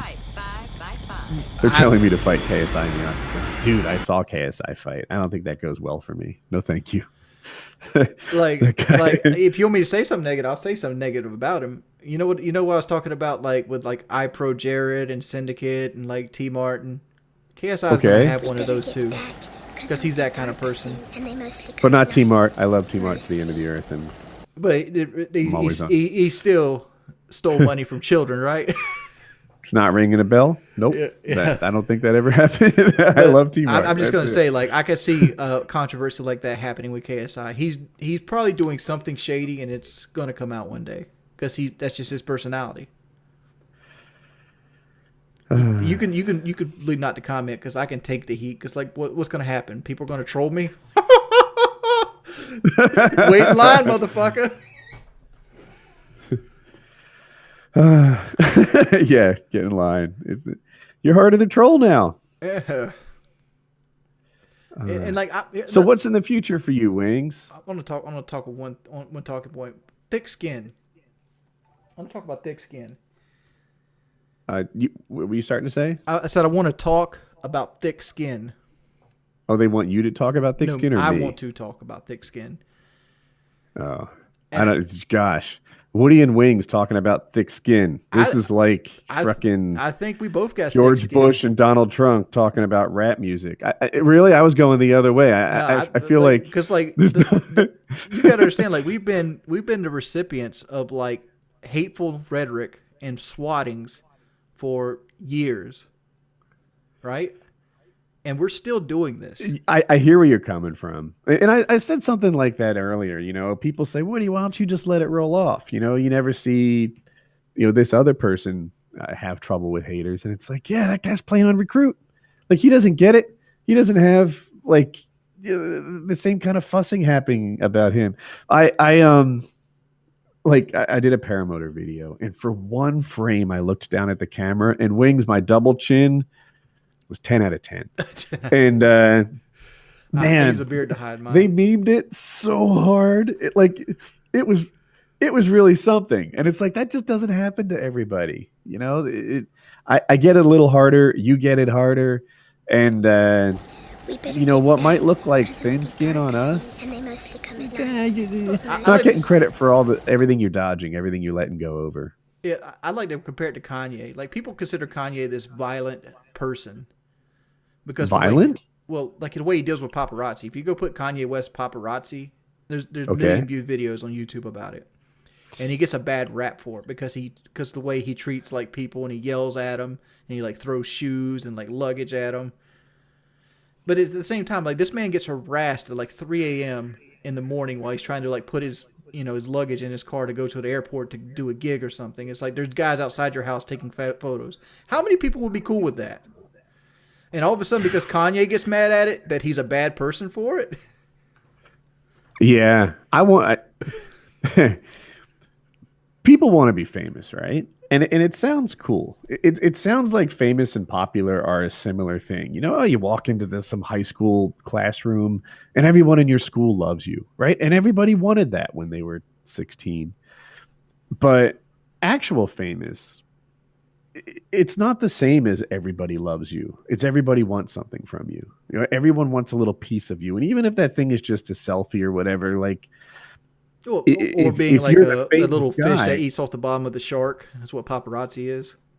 yeah, is that a remora? Maybe. I don't know its Maybe. name. But like if I want a selfie with Kanye, what I really want is for him to whatever tell me that he appreciates me liking him and give me 30 seconds of his time at a minimum, right? But when thousands of people ask for that again and again, famous isn't everyone loving you. Famous is everyone wanting something from you. And that's a weird thing. I'm not actually famous, but if I go to these paramotor events in this tiny little world, in that environment, yeah, people are like, hey, Woody, I like your videos. And then this unspoken thing, do one for me now. I would like a personal performance. Tell me things. And like they don't hit it back in the conversation oftentimes. They just want whatever. Me to give paramotor lessons or something. And it's like, gosh, I wish I was in my trailer on my phone. Did you actually fly up to the edge of Hurricane Dorian? Yeah, that was real. Like, why would you do that? That was, yeah. You have to be kind of generous to call that the edge of hurricane, but it was. That's what those clouds were from. They were from the outer fingers of Hurricane Dorian. It wasn't that bad when I launched, but when I landed, it was kind of sketch. Well, I was just saying, like that seems like a risk you shouldn't take, especially with like People family. say that. Yeah, I've been getting a lot of that. It wasn't that bad, like it was Right, I but enjoyed it doesn't play. you might be able to do that 99 out of 100 times and not be that bad, but that one time where like the wind fucks your landing up and you break your hips, it I matters. love that you picked an old man one. Right? I couldn't break a tibia or something. It's got to be a hip. Well, I'm just saying, like you break your knees, your hips, you land wrong. I hear you. It's a risk. Did you happen to watch my video? Something like double reserve throw. The last video I watched of yours was when you were changing the motor on your paramotor. Oh, okay. It was a Well, while ago. Like, I was doing this acro move. This is about a month ago, and it went wrong. And when you're on a swing set, the first time you turn around, like that half turn, it goes easily. mm-hmm. Then after that, I'm sorry, the first half turn is fairly difficult. Then after that, it spins easily. Yes. That happened. I was doing this acro move called a helicopter. There's not that many people who can do it, and my risers got twisted up like that. And it's happened to me before. Call it like a dozen times. So I'm like maybe too cool about it. And one twist, 3 twists, like 7 twists. And the paraglider is nose down in a spiral. It's like 5 Gs, and I'm diving towards the ground. 5 Gs, like wouldn't you be like passed out at that point? A lot of people do pass out and die from this situation, yeah. So long story short, I try to work it out for most of my altitude. I throw my reserve parachute. It doesn't work. As I'm spinning around, the parachute gets caught up in the wing, Mm-hmm. and it's not going to expand. But I have a second reserve parachute. I throw that guy, and that one does work, and I ended up landing. And I'm even now still sort of processing the danger that you brought up. Like the hurricane, that's not the most dangerous thing I've been doing, and I'm trying to figure out what the lesson learned Can I ask you a from that. question? near death experiences. They just wrap up Okay. like, I said in my video, like they say you only live once, right? That's not true Mhm. though. You live every day. You only die once. And I'm like, man, do I want to live a life that doesn't have cool shit like this in it? I don't want to die. I don't want to get hurt, but I also don't want that life. What was your question? Well, it's going to be a long-winded question. So Okay. when when I my first car was a '91 Honda Accord, Mhm. and a reason I bring this up was it didn't have anti-lock brakes on it.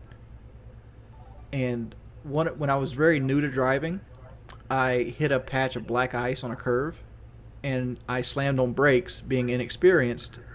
And like normally, I would know like if you lose the accent of the car, you want to turn into it, not away from it, and you don't Right. want to slam on brakes. But I slammed on brakes, and the brakes locked up.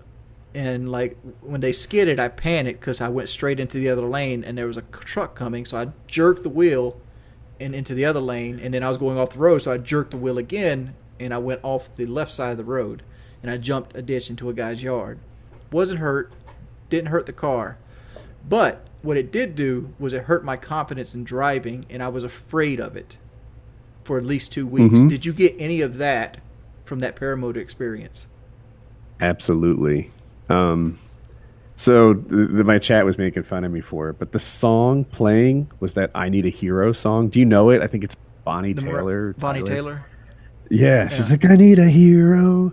I need a hero till the end of the night. He's got to be strong and he's got to be tough and he's got to be fresh from the fight." That song will forever be mirrored to that, like matched with that experience in my mind. I and I listened. I went to an event like the following weekend, and I listened to it like a dozen times on the car ride. I still like I don't know, get chills. I get anxiety when I hear the song because they're linked together for Yeah, it's me. kind of like Clockwork I Orange. I've just started. No, I did some acro stuff the following weekend, and it was just like, why do I do this? Why is my favorite thing to do almost dying? The adrenaline. I hear you. I mean, like you would I like you getting the better adrenaline at it. junkie. I like Yeah, progressing. I like the challenge of it. It's difficult. It's technical. It's athletic. Um, and Sonny Bono hit a tree trying to do stuff like that. he did. So I don't. It's been in my head lately. Tonight before my flight. Like Just keep in mind, I'm doing this is gonna get personal, but like I'm over here thinking like you have a special needs kid. Like you gotta sometimes put what you like on the back burner for stuff like that. I hear. Yeah, which isn't a crazy idea. I mean, like you can get your thrills But by like I by understand being an what? adrenaline junkie because Rainbow like adrenaline's Six? no Like, Rainbow Six never gonna nothing in video game is gonna like right? replicate Nothing something in a matches. paramotor. It's not gonna Imagine happen. being on a giant swing set, 3,000 feet in the air, pulling 5 Gs. But What else is there? I think you messed up because you skipped straight to that. Like you probably should have tried like Right? skiing I or couldn't do race car driving or something, which is halfway there. like maybe skiing So- or maybe even like I think if you went like parachute jumping, it wouldn't even affect you at this point. Like you wouldn't get the same high you would. Like if you just jumped out of air. I've done it. It's fine. Because like but- that's something I would like to do is like parachute jump at least once. Uh-huh. But it's like I'm kind of terrified of it. But like you just did it in a free fall while you should be in with 5 Gs. Like for those in the chat don't know, 5 Gs would usually make somebody pass out. Like that's Yeah, I wonder, that's like I jet am- fighter I kind don't- of stuff. I'm good with G's. I don't know if I'm good with them because I'm lucky or if it's a fitness thing or if it's just because I do it 4 or 5 times a week. But I'm just picturing Jackie waiting for you to come home because you actually did pass out on that tailspin, and she has to wait 2 days while the police look for you, and like she just doesn't know. Oh, yeah. The way it goes down would be bad. I Yeah, don't and want it's that. like, well, it's good that you packed a second chute. Just imagine if you were negligent and didn't have 2 backups. Dude, no one packs a second chute. That's a rare thing. Yeah, because when you I said you had a do. second one, like usually there's the primary and then the backup. Nobody ever has the Yeah. second backup. Right? I carry that damn thing around all the it's I mean they're not light Because and like when weight you matter. like parachutes scare me because like do you pack your own? And it's like, all right, if you pack your own, do you believe in yourself enough to pack your own? Right? And it is like, do you do it from a factory? Do you worry about like, all right, so I bought this from the factory pre-packed. Is it going to work? Do I test it? If I test it, I got to pack my own. It's like, Yeah.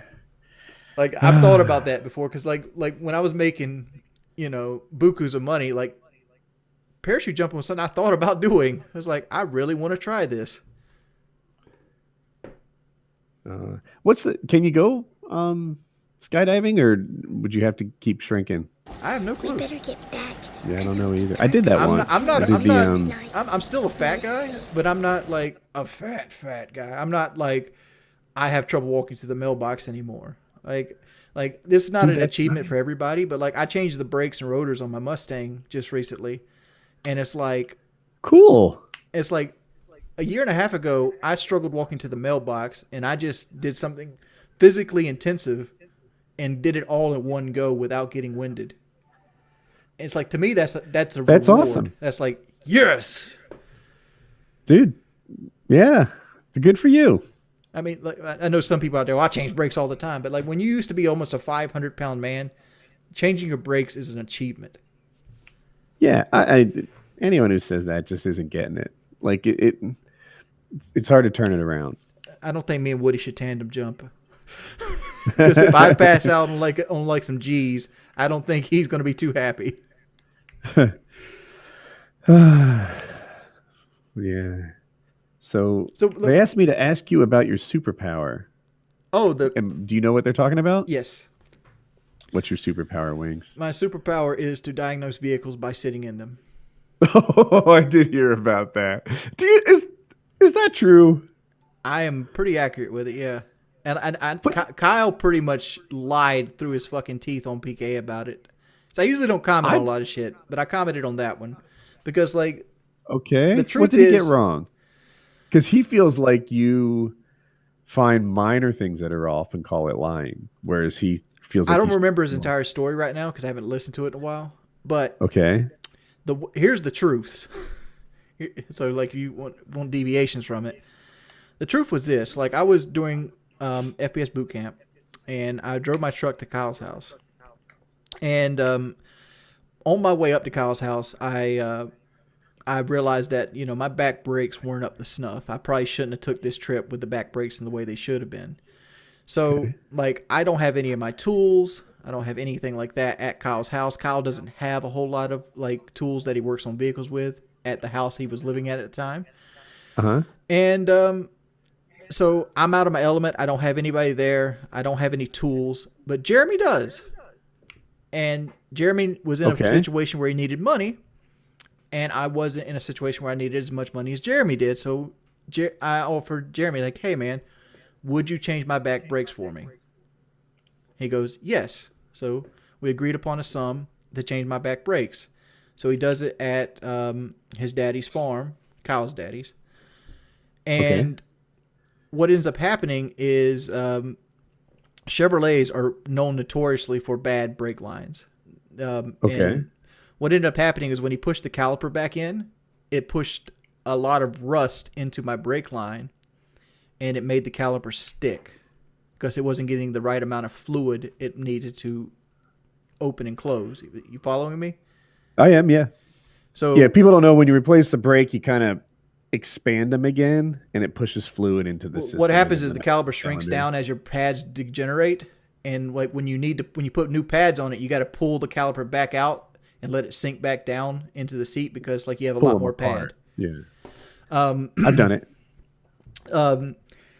So I get in and I drive back to Kyle's house, and my back end is jumping, is shaking, and I'm like, oh no, that's a stuck caliper. And I get to Kyle's house, my back wheel is literally steaming from all the heat coming off my brakes. And like, so like I'm Kyle at the time, it was, he always says like he knows a lot about cars. He's driven a lot of cars. I'm like, Kyle, jump in the truck with me. Take me down the road. See if this feels weird. Because by the time I got back to his house, it eased off some because it had moved some, and it wasn't sticking completely. Like it would stick a little bit, not stick, stick a little bit, not stick. And I'm like, I've drove this truck at the time. It was like 14 or 15 years. It's 18 years now. I know every in and out of how this truck drives. I can tell you when the exhaust is traveling wrong in it because I'm that in tune with that truck because I've driven it for so long. You're probably the same with your Tacoma. Like you would know when something's wrong with it.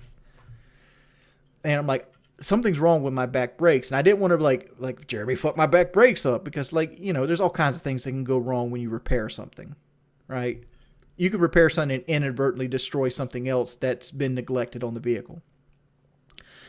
So I'm like, and Kyle looked at that as like me trying to get out of like FPS boot camp. That's the way he worded it.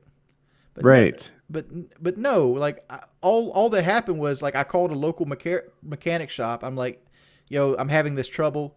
I changed my back brakes recently. Can you come check it out? And Kyle had to drive his car up there, and I had to ride back with him.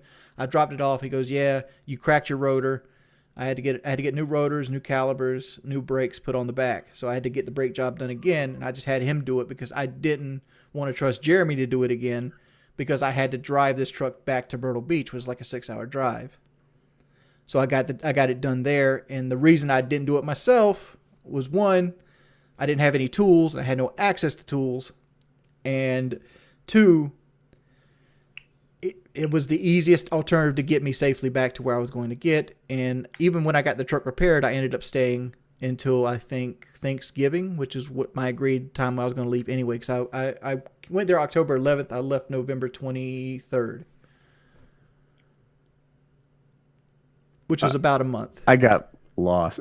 Are these the October 11th to 23rd? That's when you were at Kyle's? Yes, October 11th to November 23rd. Okay, November 11th to 23rd. That's how long the boot camp was? Yes. That's how long I was at Kyle's house. Okay. And people keep had this assumption that I left early. I didn't leave early. I think you did. I think you wanted to leave it 3 weeks, and we got you to stay like, I don't know, 3 more days or 4 more days or something. There was a painkiller already that people were hounding me on. I didn't want to be a part of, and that was right around the halfway point.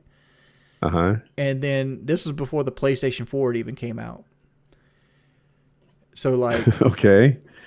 Because the PlayStation 4 came out that November. And after that PKA, I told Kyle I'll stay till Thanksgiving because I wanted to go back and do Thanksgiving with my family. And that's when I left. I think you stayed. I think you left about a week early. No, I didn't leave early at all. If I left early, it'd be like two, possibly 3 days early. And at that point, we really weren't doing anything boot camp wise. Like it had fizzled out. Yeah, like I was pretty much just hanging out at Kyle's house, walking myself, doing everything myself, and like we weren't doing any more videos. It was over with. Like I was just there. Kitty's in my chat. She says you left 6 days early, and that ties in with my memory. Well, I don't remember 6 days. I remember I left. I left to go back during Thanksgiving. Okay.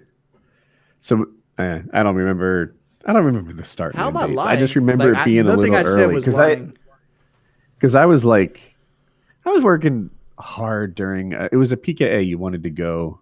I think you weren't going to attend that PKA, and then you kind of did it the last second. Well, that's because I got asked to. Because I felt like if I attended that PKA, it would just be what it was, just a terrible show full of like drama. And it was one of the worst PKAs we ever did. And it's the one that always gets brought back. It wasn't Big Nasty or whatever that guy's name was. Who was that Halo player? I don't remember that. Boss Nasty? Oh, Boss Nasty, yeah. I do kind of remember that. I wasn't on that one, but it was like the worst one ever. And I think that one gets me a lot of flack because like I didn't like doing the weight loss talk. And I think I did a lot of it because like it was kind of hounded on me. Yeah, I don't think it made for good content. I thought it did at the time. It did. But looking back, I think I was wrong. with the one exception when Joe Lozon fussed at you, because that was funny.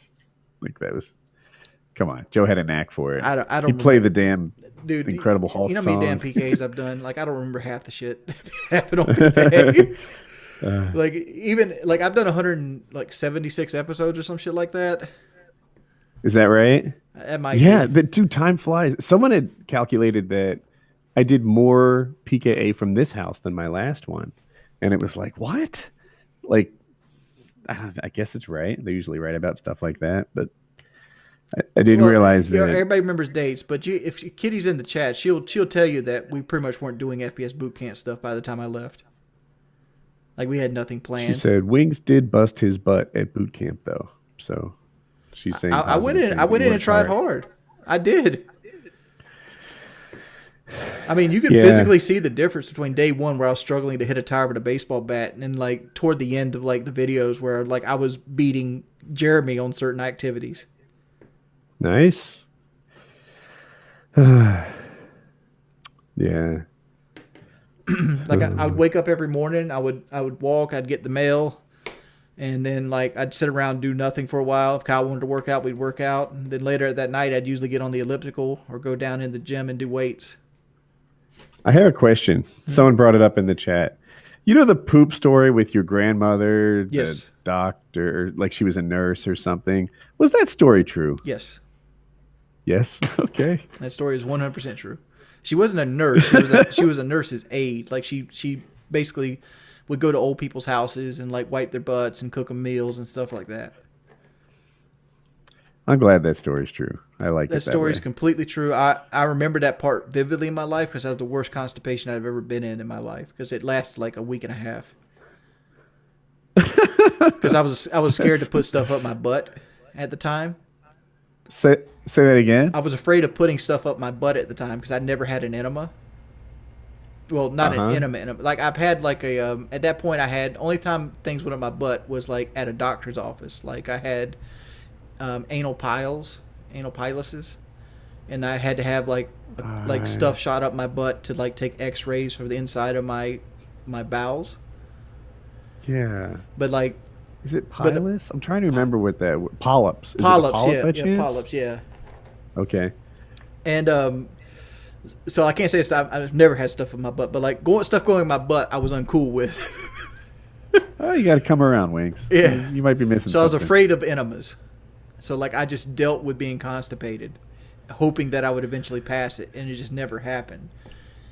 So like I did, I'm kind of like retelling the same story like Woody does, but we had an enema in the house, but it was out of date. Like it was completely out of date. Okay. And I thought it's designed to loosen up shit. Like even if it's out of date, it'll probably still do its job. I was wrong. It doesn't do its job. Yeah. Really? It doesn't. So an old enema doesn't do enema stuff anymore. No, it doesn't break down poo. Because I thought all I had to do was rehydrate the poo and it would be like good. But no, poo gets really hard like clay, like dry clay that's been sitting in the sun. And I got another one. yeah. You know the cat story where The bucket? young Wings, I'm going to call you Yeah, that's 7 true, years too. old, put a cat under a bucket and it died? That's true too. Is that story true? Yes. Oh, it was a kitten too, right? And I didn't realize it till like probably 6 years later. And like Oh. because I literally we never moved that bucket again forever. Because like I was living with my grandfather at the time, and like he was kind of like a pack rat, Uh-huh. and like there was like 5-gallon buckets everywhere, and like it was just like I put the kitten under the bucket and it just never got moved again. I forgot completely about that cat. And So do you like, drink alcohol at all? No. I drink mainly water now, and like every now and then I'll have sweet tea. So there was a drinking episode where we thought you were going deep on some sort of flavored fruit vodka punch. or It was red vodka, and I poured all the vodka out and filled it up with fruit punch. so. But how did that play? Had you been planning that for days? Was it a last? I planned it for a week because like I did the drinking show. This is the second drinking show. I did the first one. I had like strawberry peppermint shop. No, it was peppermint schnapps. Okay. And that one was legitimate, but I didn't drink a whole lot. But in Okay. the second one, I was like, I don't really want to drink, so I'm just Right. going to I play follow along. that. So like so I was just going to play the role. So You like, did. You know what? You fooled me. yeah, And I have this thing about. I feel like I'm trying to use a word not than liar, but like when someone lies, oftentimes they think they are the tricky one. Like, look at this, I'm fooling people, they're buying it, etc. But it's actually the guy being lied to that chooses to allow it to happen. He sees through this. He knows what the scoop is. The liar is the one getting played. The person getting lied to is the one that's just allowing it all to play out. If I tell you, like, dude, I was at the gas station, there were 4 guys there, I was gonna fuck them up, and you just allow me to tell that dumbass story, knowing that I would not beat 4 guys up, I might think I'm fooling you, but in reality, you're fooling me by pretending to believe yeah. it. With this drinking thing, you fooled me. I didn't know for a long time until you told us that you took a nap during that show. We were like, you were going hard I grew up on with that a lot fruit of punch. drunks. Uh-huh. And like I basically mimicked what I've seen like all the drunks in my life do. And that's the reason I didn't want to drink, because like my father's an alcoholic, Brooke was an alcoholic, my grandfather was an alcoholic, my great grandfather was an alcoholic. It runs in my fucking blood, and I'm like, I don't want to risk this. Right. And And it's that's like, how you had expertise on yeah, passing out. that's how drunks act when they're drunk. He's a student of the game. Because like I've wrapped many a legs from cirrhosis of the liver. Like, because what happens is you eventually, like, your glands start giving up on you. You start holding water, and the water starts at your legs, and it gets to the point where your legs swell up to like the water starts pouring out of your pores. Like the body literally pushes like the water in your body out. So you got to wrap your legs to try to try to get some of the water to come back up and help your heart flow. It's not it's not a glamorous death, and it's just like the shit with Blade. Like I saw that. Blade's gonna have a fucked up leg. He might even lose his leg. Blade might be an untreated diabetic from what I've seen. People give me a hard time for not being meaner to Blade. Like, maybe I feel like this is how I work with relationships a lot. Like, like if I'm cool with some guy in 2012, and then we don't talk for the next 7 years, it's where I left it off. Mm-hmm. And that's kind of how I am with Blade. Like, Blade's never been bad to me. I'm not comfortable turning on him, even though I can see how people would expect that. Because he's done some stuff that would make you turn on a guy. So yeah, his legs and his whole thing he's got going on now is self-destructive, and I wish. What does rock bottom have to look like? If it doesn't look like those legs, if it doesn't look like the trouble that he's getting himself into now, if it doesn't look like this embarrassment, rock bottom doesn't apply to a drunk. It doesn't. Doesn't it though? I mean, isn't that how drunks turn around? It doesn't. Maybe. A drunk wake up one day in a gutter, literally the side of the road kind of gutter, all wet, smelling like pee, and saying, you know what? I aspire to be better than this. Like that. Isn't rock bottom what turns everyone around if they turn around? I watched Brooke piss bright orange, and still sneak a spark out. Spark was a drink he drank. Like, he enjoyed these things called Sparks for like $1. And they were like 7% alcohol. But like he's pissing orange. Like, urine is not supposed to be orange. It's because his body's not filtering anything. His liver's just not doing its job. And it's like he would still sneak and get these things because it has a stronger hold on you than you have yourself. And not to mention, you also got to take in self-worth.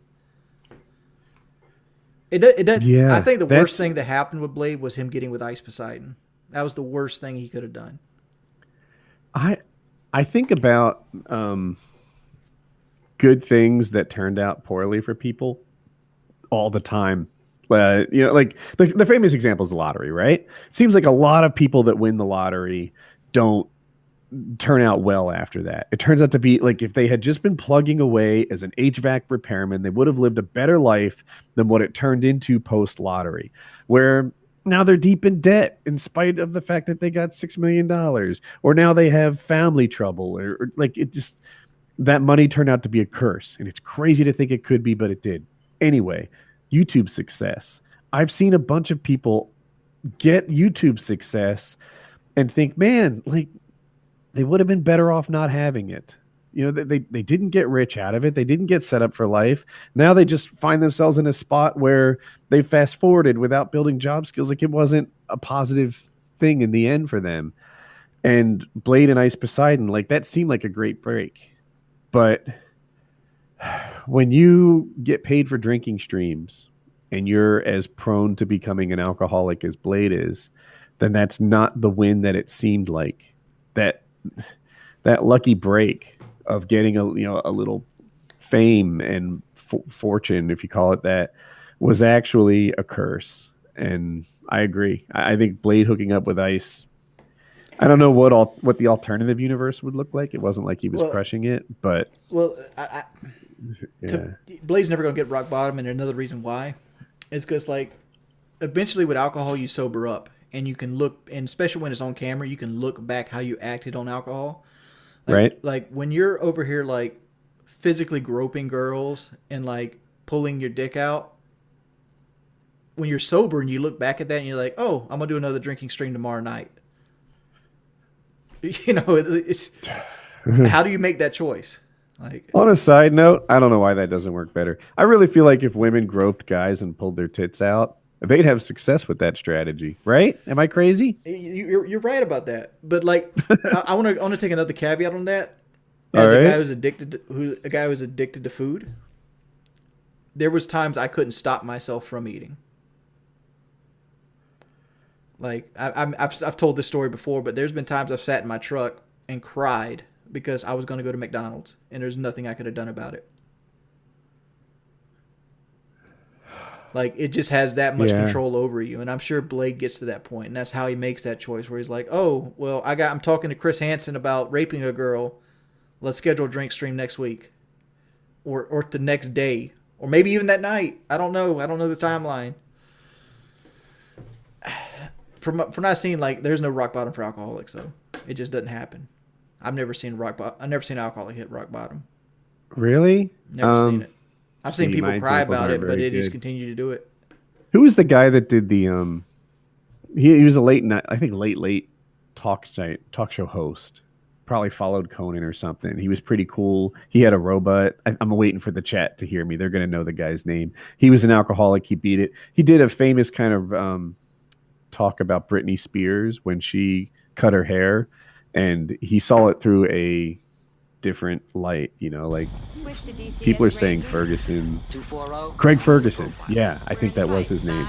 He was an alcoholic that turned it around. It was because he hit rock bottom, and he's talked about his alcoholism a couple of times, and it was enlightening for him to.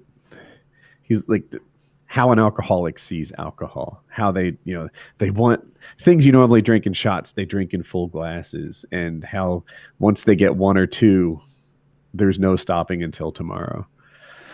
So sometimes people beat alcohol. It's not the worst of them. Yeah, it happens. Not heroin. It happens. I mean, people beat heroin.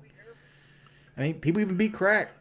But like, I'm just saying, like, you're playing against statistical odds at it. Like, I think what 5% of alcoholics actually beat alcohol. I think that's what AA statistics are. You can look this up. Might be coming out my ass with PKA stats. But I think it's 5% of all alcoholics. Actually, this isn't real. These are statistics. I think I quoted you. Yeah. I don't know. Like, I'm sorry, I cut you off. I lost you. I can't tell sometimes like when your mic's being cut off. People like want Blade to come to my house. I'm like, if Blade wants to come, he can come. I will hang out with him. I will do what the hell he wants to do. But I'm gonna give him the lecture, and he can ignore it or not. I've thought about I've talked to him before. It's been years now. Because I don't got want to act pictures like here at I'm the really. house. I can show fucking Blade what alcoholism looks like. I've watched 3 men in my life die from it. Uh, I've got a question about you asking mods to ban things. I love it. Does it bug you when they write things in the chat? Like it, because I'm actually look for all the things I am sensitive to. Chat nonsense is not one of them. Like I don't try to control the Well, direction of where my you chat also don't goes. do Really, Twitch. Well, you do now. But say like it again. you don't really do Twitch a Lately, lot. You do Twitch lately, but like you're not allowed to have them spam like racist words in chat. Like but they hold you responsible for the yes, things they say. yes. Like you can get banned if you allow somebody like have drawings of like a racist word just constantly spammed in your chat because you're not taking action against that. So that looks as you condoning it, and like it's something you got to stay on top of. Okay, I hear you, but so while I wouldn't want that to happen, guys, don't be racist in the chat. That's not what I hear you. Ban anyone who insults my gaming skill. Ban anyone who just like. I started going with it. I ban anyone who Some of uses it's a vowel. fun. It's like some of that's fun. Okay. Oh, see now if you just watch like Lean, for example, you don't get that. That's because they're in small contexts. That's why I keep saying like they're edited to make me look worse than I am. But like some are in good context, but like some things like I will ban you. Like for example, like I banned like 3 people this morning right out the gate when I streamed this morning. And What'd they do? One was a subscriber, and he came in, and the first thing he did was like start hitting lines that I know are from like troll videos. Right out the gate. I haven't even sat down yet to get my stream going, and he's just firing it off. Hey, Richard von Wittgenstein, howsuckingsam.com, blah, blah, blah. I'm like, I don't want to deal with this for the next 2 hours. I'm just going to excuse you out the room. Because they're still going to watch. They're just not going to be able to talk to me. Because, like, the big thing about the chat is I want to be able to read people's comments who actually want to be here to interact with the stream, not somebody looking to get into a troll video. See, I have a different vibe about it. Like, the comments are there to augment the stream. And by that, it means sometimes they help me with content, right? Maybe they ask a question that spurs something interesting. And sometimes they're entertaining one another. And I don't know, knock yourself out. But at the same time, like sometimes it's hard when the same shit's getting spammed over and over and over again to find like something to help the stream. It's like somebody might have a legitimate question like, hey, Wings, I'm going to do weight loss surgery. What are my tips to provide you on? Because there's something in the weight loss surgery I didn't even touch on, how like the doctor hurt my feelings. Tell me about that. All right. So like at my heaviest, I was 472 pounds. Okay. That was at my heaviest, right? So one of the reasons I didn't get the surgery done in the United States is he wouldn't work on anybody over 400 pounds. Just wouldn't do it. He only had done 500 of them. So I had to get under 400 pounds to get the surgery done in America. Okay. So now I'm at a crossroad where it's like, do I take 8 months to lose the weight to get it done in America? Or do I get it done now? Because people are already getting antsy with me thinking I was stealing the money. Yeah. Okay. So, but the Mexican doctor wanted me to lose as much weight as humanly possible. That was his words to me. It's like, I will do the surgery, but you need to try your best to lose as much weight as possible. The more weight you lose, the easier the surgery is going to be on your body and me. So I'm like, all right, I'm doing this. I'm all in. I remember the last junk food I ate was 2 slices of pizza and a Meliella. I ate it, and that was it. It's a solid meal. That was it. And Yeah. So I ate 2 vegetables a day. I drank a protein shake. I had a meat and a vegetable for dinner. I walked. I tried to walk 2,500 steps every day for 30 days. I lost, I think, 38 pounds in the month leading up to the surgery. Solid. I went from like 472 to I think I checked in at like 441. Something like that. Numbers not be completely right. That was the American doctor with the 400-pound. Yeah, the Mexican doctor wanted me to lose as much as possible.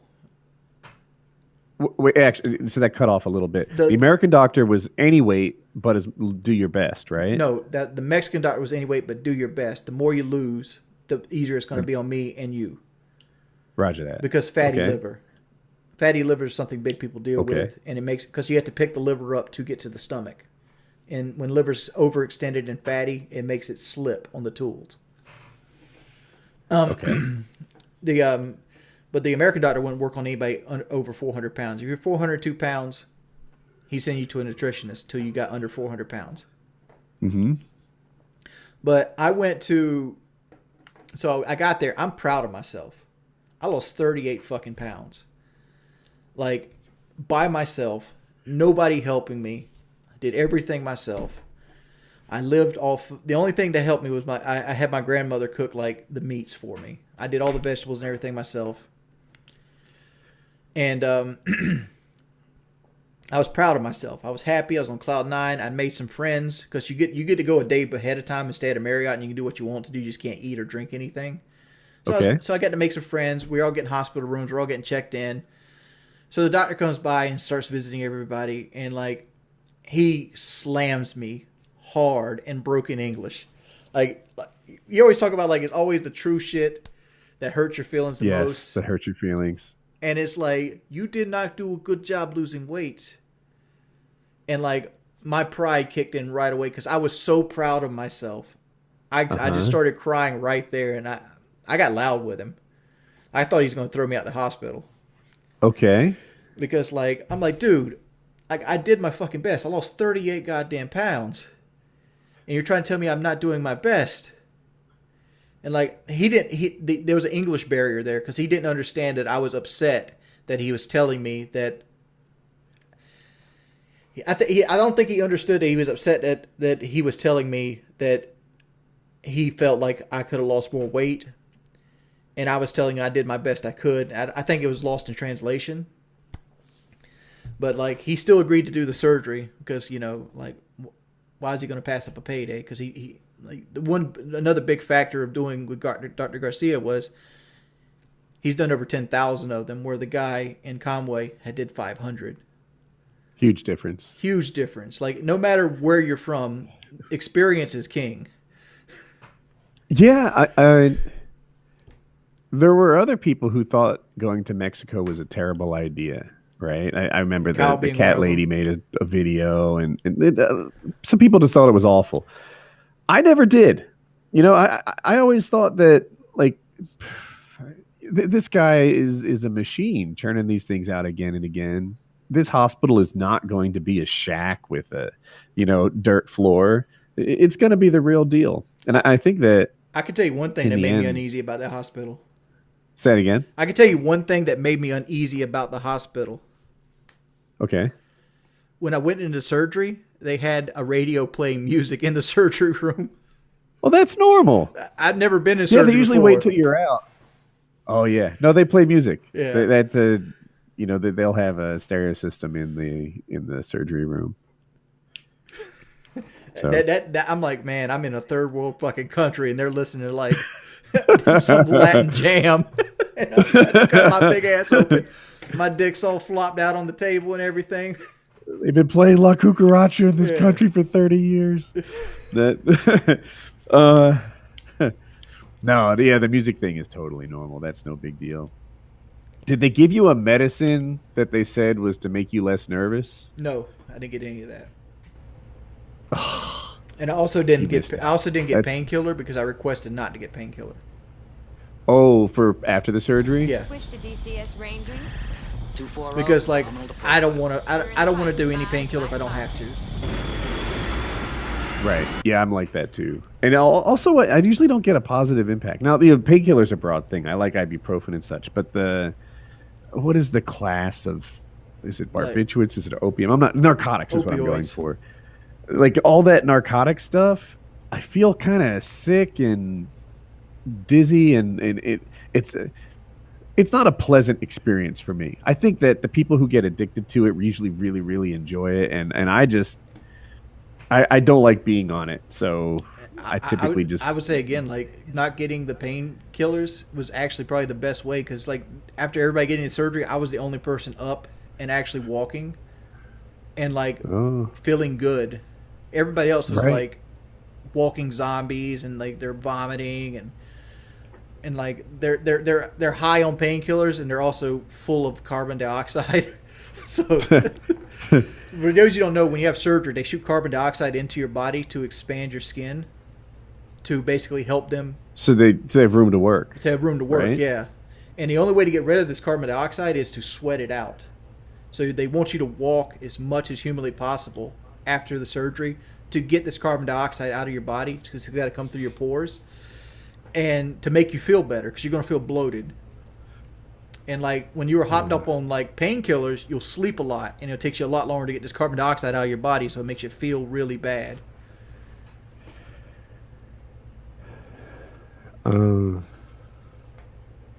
So the girl that you met down there, did you hang out with her pre or post surgery, or both? And they mostly come at night. Mostly. Like I hung out with her. We got a day or so to hang out beforehand, and then we pretty much helped each other through the surgery. Like we walked together and things like that, and then we hung out the last couple days after surgery. Because you only stay in the hospital 2 days. You're there for 5. Okay.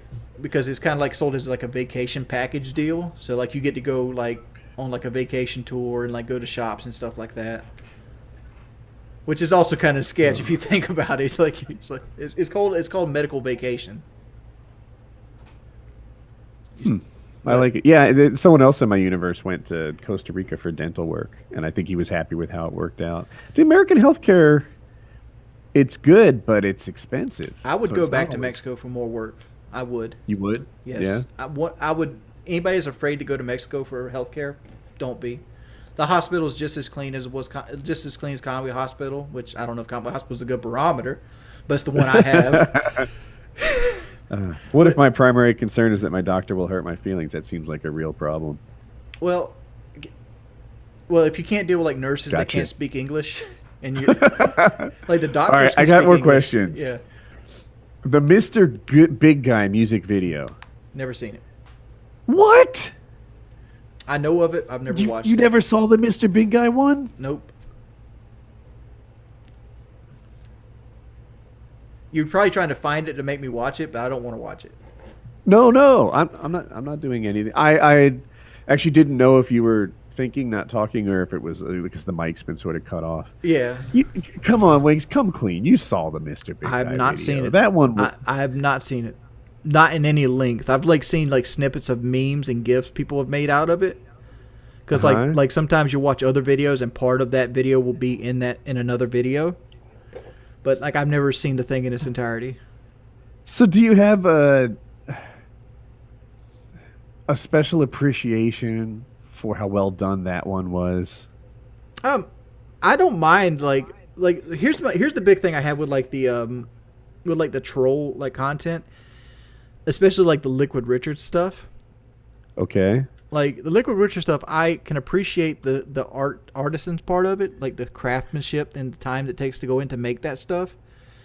But when you see me like saying racist stuff and everything's the most negative thing about my personality, and more so than actually making the song enjoyable, because there's a couple songs I've listened to could have been enjoyable if he just took my voice and auto-tuned it a certain way without adding the negative stuff to it. Like, it'd have been more fun if I could have took like a Liquid Richard song and played it on stream, but you can't because like it's just me saying like a racist word 15 times a verse. Good night, Dad. Good night, handsome.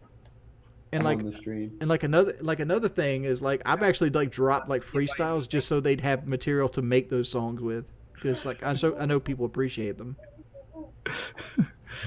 Colin's behind me. I'm not laughing at you. Yeah, I know. I heard him. What are you doing? All right. Good night, handsome. Yeah. You ever? Good night, Dad. You're still here. I'm sorry, Wings. You ever have like a friend's kid that's grown up with you? Like I used to have Say that again. I used to have this friend I worked with Met Glass, and I met his son when he was 3, and now he's driving. And it's like, oh, I'm old. Dude, Colin, like people are his voice is crazy low. It might be lower than mine. He's not taller than me yet, but I think he's tracking that way. I think he's going to be bigger than me. And I don't know. He's just. How old was Colin when you first met me? Modern Warfare That'd be 2, so 2009, 2008. right? So he was 6 and now he's 16. It's Yeah. about right. He's 16 now. Yeah. Holy moly! Because like I still remember Colin as little. Right. Like He's last time I not seen little Colin, he anymore. was like 7. Dude, he's ginormous. Yeah. We work out in the gym together too, and yeah, he's a blast. Oh, they all want me to bring up the Korea thing. What inspired that tale? Just trying to be entertaining on the podcast, I guess. The Korea tale. At that point in my career, like when I first told the story, it was on a dual commentary with Kyle. And I remember the map. It was a dual commentary. We're on Skid Row. And at that point, I didn't think YouTube would go anywhere. And I was just trying to be more interesting than I was. Because at that point, I was just a fat guy that played video games and worked too damn much. That was what my life was. Because I was just coming out of mech class. And all I did in mech class was work 12 hours a day, come home, play Call of Duty. That was my life. I didn't have girlfriends, didn't have, the days off I did have off, I went fishing. It was just something that I didn't ever think would come back to bite me in the ass because I lied a lot during my youth. Because you got to understand, when I got into this game, I was 23, right? I was a young man. I was a young man. I was inexperienced at life. Whereas now I'm 33. Yeah. And it's like... Yeah, people change a ton in those years. Like, I'm right around now where you started YouTube. Right, almost. I think it was 36, but yeah, but like roughly. Would you say you 23-year-old Woody and 36-year-old Woody are two completely different people? Yeah. Yeah, for sure. And it's like people don't let you grow older. It's like people don't let you like change your mind. Like one thing I changed my mind on was like the Civil War, and people act like I was lying about it when I said like, yeah, I don't really agree with the Civil War anymore. People can do that, especially if you, I don't know, read the wrong responses, right? Like there might be 8 people who understand that opinions change and 2 who don't, and it's so easy to fixate on the wrong 2. Well, people were asking in my chat what was my opinion on Civil War. I used to think Civil War was about Southern heritage. Now I think it was just shitty white people being shitty white people. What did you do at Mech Glass? Like during the course of repair. a day? Like I never understood. Operator repair is what my job title was. What was your job title? Operator repair. And what it basically was I was a melt deck operator. Like operator repair was like this generalized title they gave to a lot of employees. I would basically load charges and I would melt melts, and I would do the chemistry for those melts. Like once you get a melt made, you got to do the chemistry to make sure it's right, so it doesn't cross into other company's specs like General Electric's. And then you pour it into the holding furnace. So the audio's cutting in and out, but I understand you're choosing ingredients and pouring them into something super hot that melts them. Does that sound right? Yes, but we use cranes. Everything's bigger than what it sounds like in your head. Okay. And so you're using cranes and you're pouring them into what I imagine to be like giant ceramic pots or something, right? But like 4-ton melter. Big enough to put a car in. Yeah. A few cars. A few cars. Okay. Yeah. And then you control, and then you put these in, and then how do you make sure the chemistry is right, that this product is good? I assume you're doing this before it cools. Well, there's engineers that set your melts up.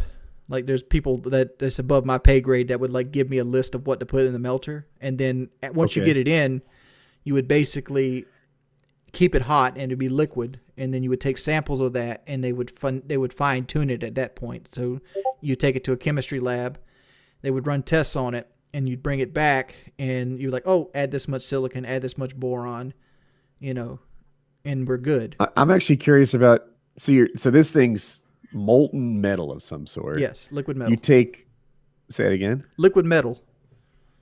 It's orange. It's a solid in liquid form. Right, yeah. So you've got this liquid metal, I'll call it, and doesn't it turn into a solid when they're trying to test it? How do they test it? It turns into a solid almost instantly, but like the way they test it is they do chemical analysis on it with acid. They see. I guess they they reliquefy it with acid, and they test what the how much content different ingredients have in. I can't tell you the exact ingredients because I signed an NDA way back in the way, and I'm sure it's probably still in effect. But like, okay. But like they basically remelted it down with like acid and like little crucible pots and things like that inside the lab. It was just like a little quarter-size sample.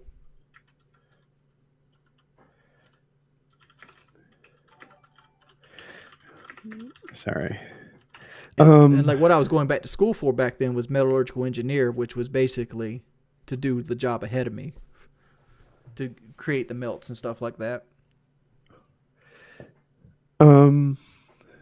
Oh, and what you actually did was control the machines that poured things into the giant melting pot. Yeah, I was the crane operator and the melter. So like I made sure that the melt didn't freeze off.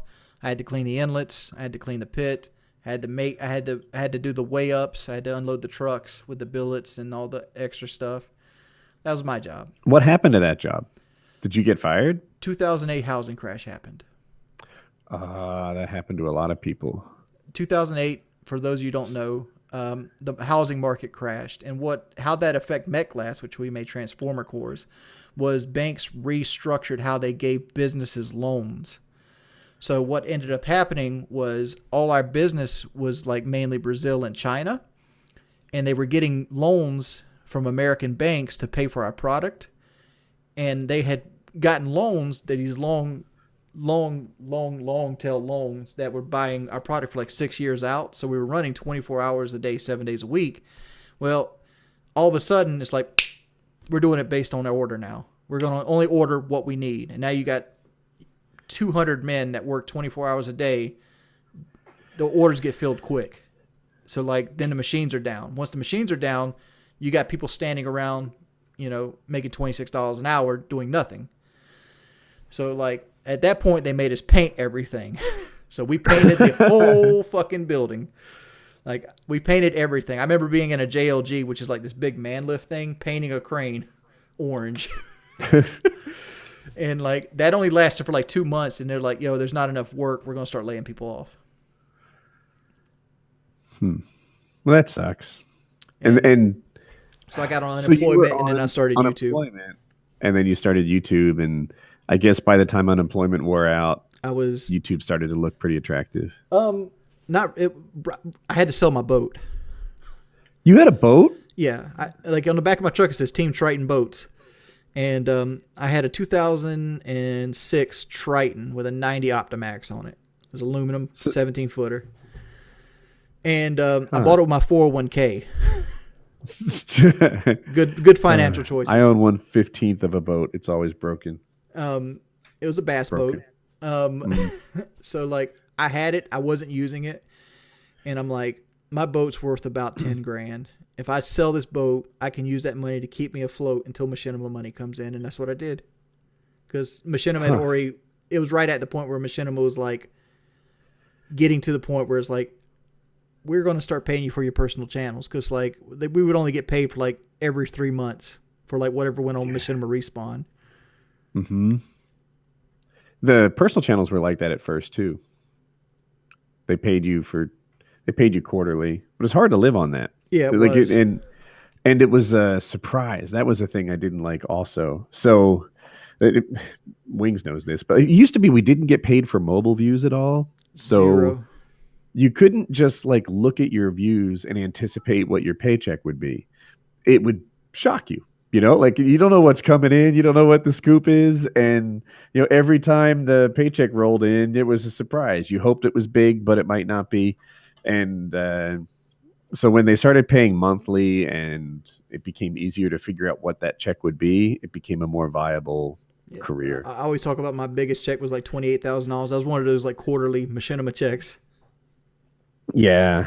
It was like, It's like, bam. It's like, I'm fucking flat broke. And then like 12 o'clock midnight, you get a PayPal, and it's like $28,700. It's like, holy fucking shit. Right? Yeah. It's amazing. X-Jaws got one. His was way bigger than mine. It was quarterly, and it was something huge. I was just like, damn. But X-Jaws might fit in that category of like, It was a bad Take an choice for him. alternative universe where he never had YouTube fame and fortune. Where is he right now? He's probably in a is he an he's probably in a attorney? better spot with his father. Right? Is he an attorney? Is he an accountant, an engineer who's finished college at this point?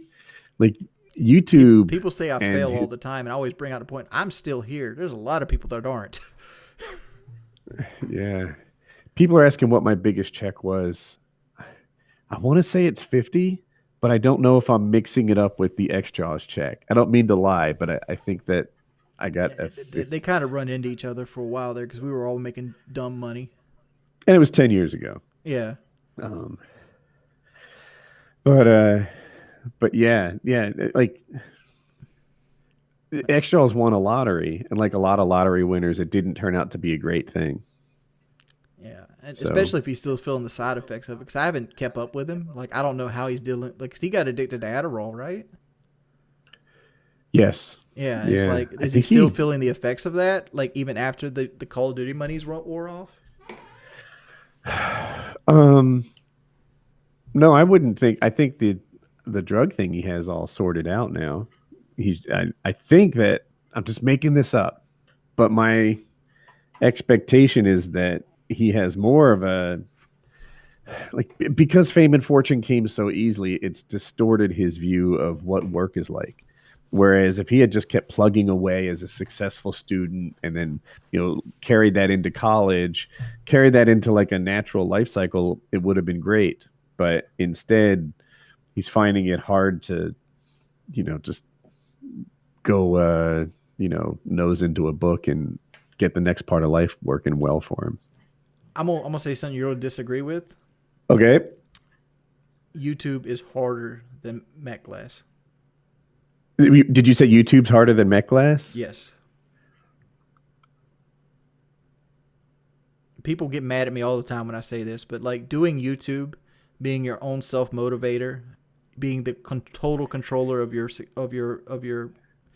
everything that happens to you was way harder than going to work and doing the same thing over and over again in monotonous order. Huh. Cause like my job at MetGlass never changed. I knew I had to. It's like they got 12 inches left. I'm gonna have to do a melt in the next 2 hours. I do the melt. I got to go deslag it. Now I got to go take this to the chemistry lab. Now I go get the results from the chemistry lab. While I'm waiting for the results of chemistry, like I need to clean my area up. I need to go load charge buckets, whatever it might do. But like I didn't have to use my brain. I did what I did over and over and over again. Whereas YouTube, you had to constantly keep people engaged with you. Was YouTube what people engage with you? You got to constantly have people engaged with you, and you had to adjust with the algorithm. Huh.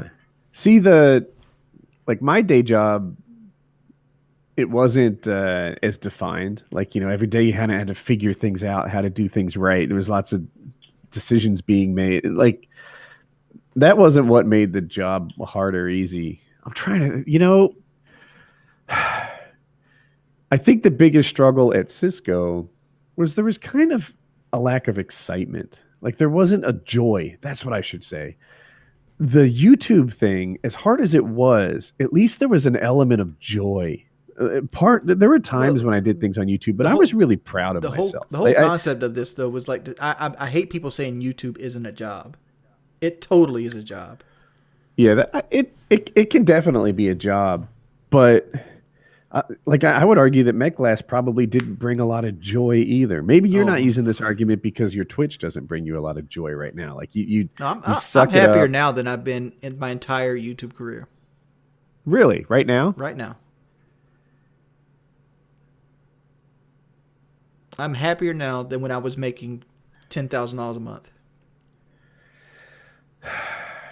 Because there was excitement when I was. Because when I was making $10,000 a month, I had like $3,800 a month worth of bills, so like it didn't feel like $10,000. Yeah, when I had money rolling in from YouTube income, I guess I felt proud of making something out of nothing. I felt proud of my growth. I felt like I was doing a good job at my job, and there was a joy to it. I felt proud. I was excited about having life-changing money and just saving it and investing it and doing smart things with it. I felt good about that kind of thing. But in Cisco, I don't know, it lacked joy. It seemed like I came home every day glad not to be there anymore. Oh, I hated MechLast. I would say MechLast is like I had nightmares about MechLast for the first 3 years of YouTube. Because I'd always be the same nightmare. I'd wake up and I'm late for work. Was that what would happen if you were late for work? I don't know. I've never been late for work. At least not MechLast. What did you say? I didn't hear your answer. What I would said happen I if you don't were know late? because I was never late for work at MechLast. You were never late? Yeah, but like Yeah, like I had this fear in me of the repercussions of it. what would you expect to happen if you were late for work? Probably nothing. Like they probably like write you up or something like that. But you had to get wrote up 3 times to get fired. Oh, Like you didn't have the Yeah. you didn't At have the 3 Cisco- strikes rule. at Cisco, nothing happens if you're late. You just tell them that I don't know, you weren't there. Like I don't even know if there's a starting time. You know, they measure you how your projects are going, so you can't just not work. But It's probably a little bit more in MechLast because you had to let the next crew off. The person that you took over for couldn't leave his job until you showed up. So, like, if you're late, that person's got to stay over. yeah, that makes sense. So like, I hardly ever took days off. Like, I would usually just cash out my vacation pay because they gave you the option, like, end of the year, you want a balloon payment or are you going to take your vacation days? I would usually just take the balloon payment. That makes sense. We can wind this do you down, but I want to say one more thing about MechLast. We worked so fucking often back then. I accidentally saved 40 grand one time in my life. Say that again. It cut out a bit. You work so often. We had to work 6/12s at one point in a row for like months. And during that period, I had no way to spend the money I was earning, and I ended up saving 40 grand by accident. Really? Yeah. That's kind of cool. Well, I don't know if that's cool or not. Like that ties it. If you had kept doing that, I think the lack of joy would have gotten to you. Or maybe I'm. Oh, I remember telling this on story. I remember getting in my truck, driving to work, and hoping to get T-boned and break just this one leg, so I could get 6 weeks off, so I could play video games and actually enjoy my fucking money. Like, Dude, MechLast was soul that was sucking. my accounting career. My listeners have heard this 100 times, but for me, it was an arm. It was like, I need to break my right arm. If I broke a leg, I could still be an accountant. Yeah. But if I broke an arm, they'd give you some time off, I think.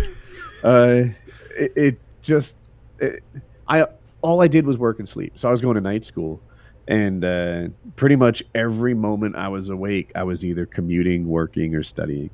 That was all I did for months. It's soul sucking. People were like, "Oh man, you must be tired," and it's like, not tired. You know, I'm getting 7 hours of sleep.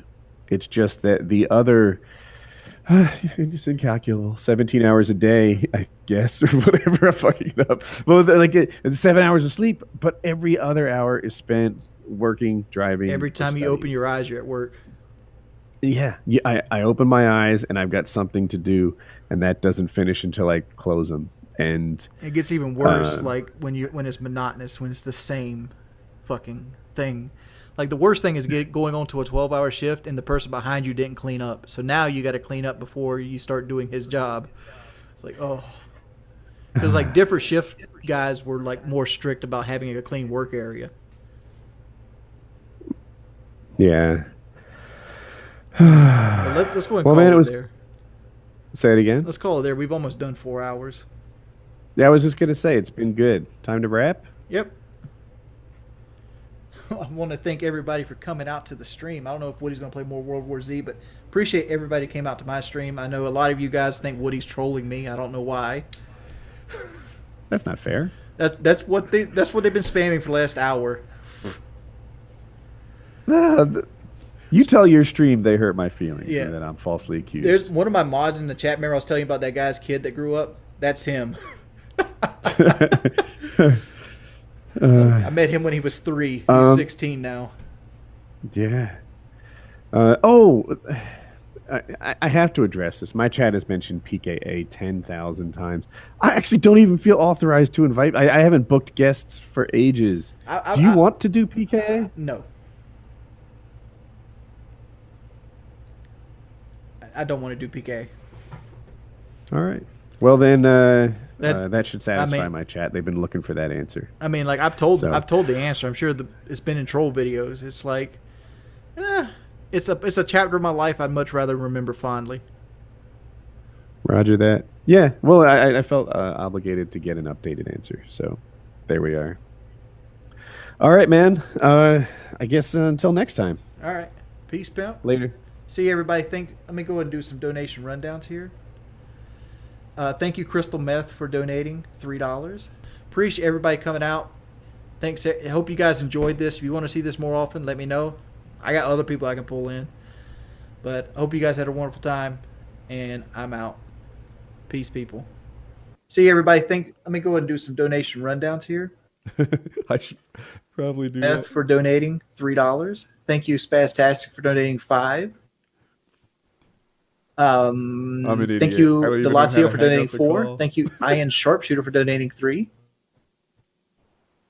You got Peter Story. Oh, I left his call. At some point, I'm going to have to figure out how to get into the right call. Anyway, guys, I think I'm going to call this a wrap here. Thank you so much to all the guys who supported the stream. I hope you got what you were looking for. I think we can do it again. But yeah, so hey, that was my stream, and thanks for hanging out with me.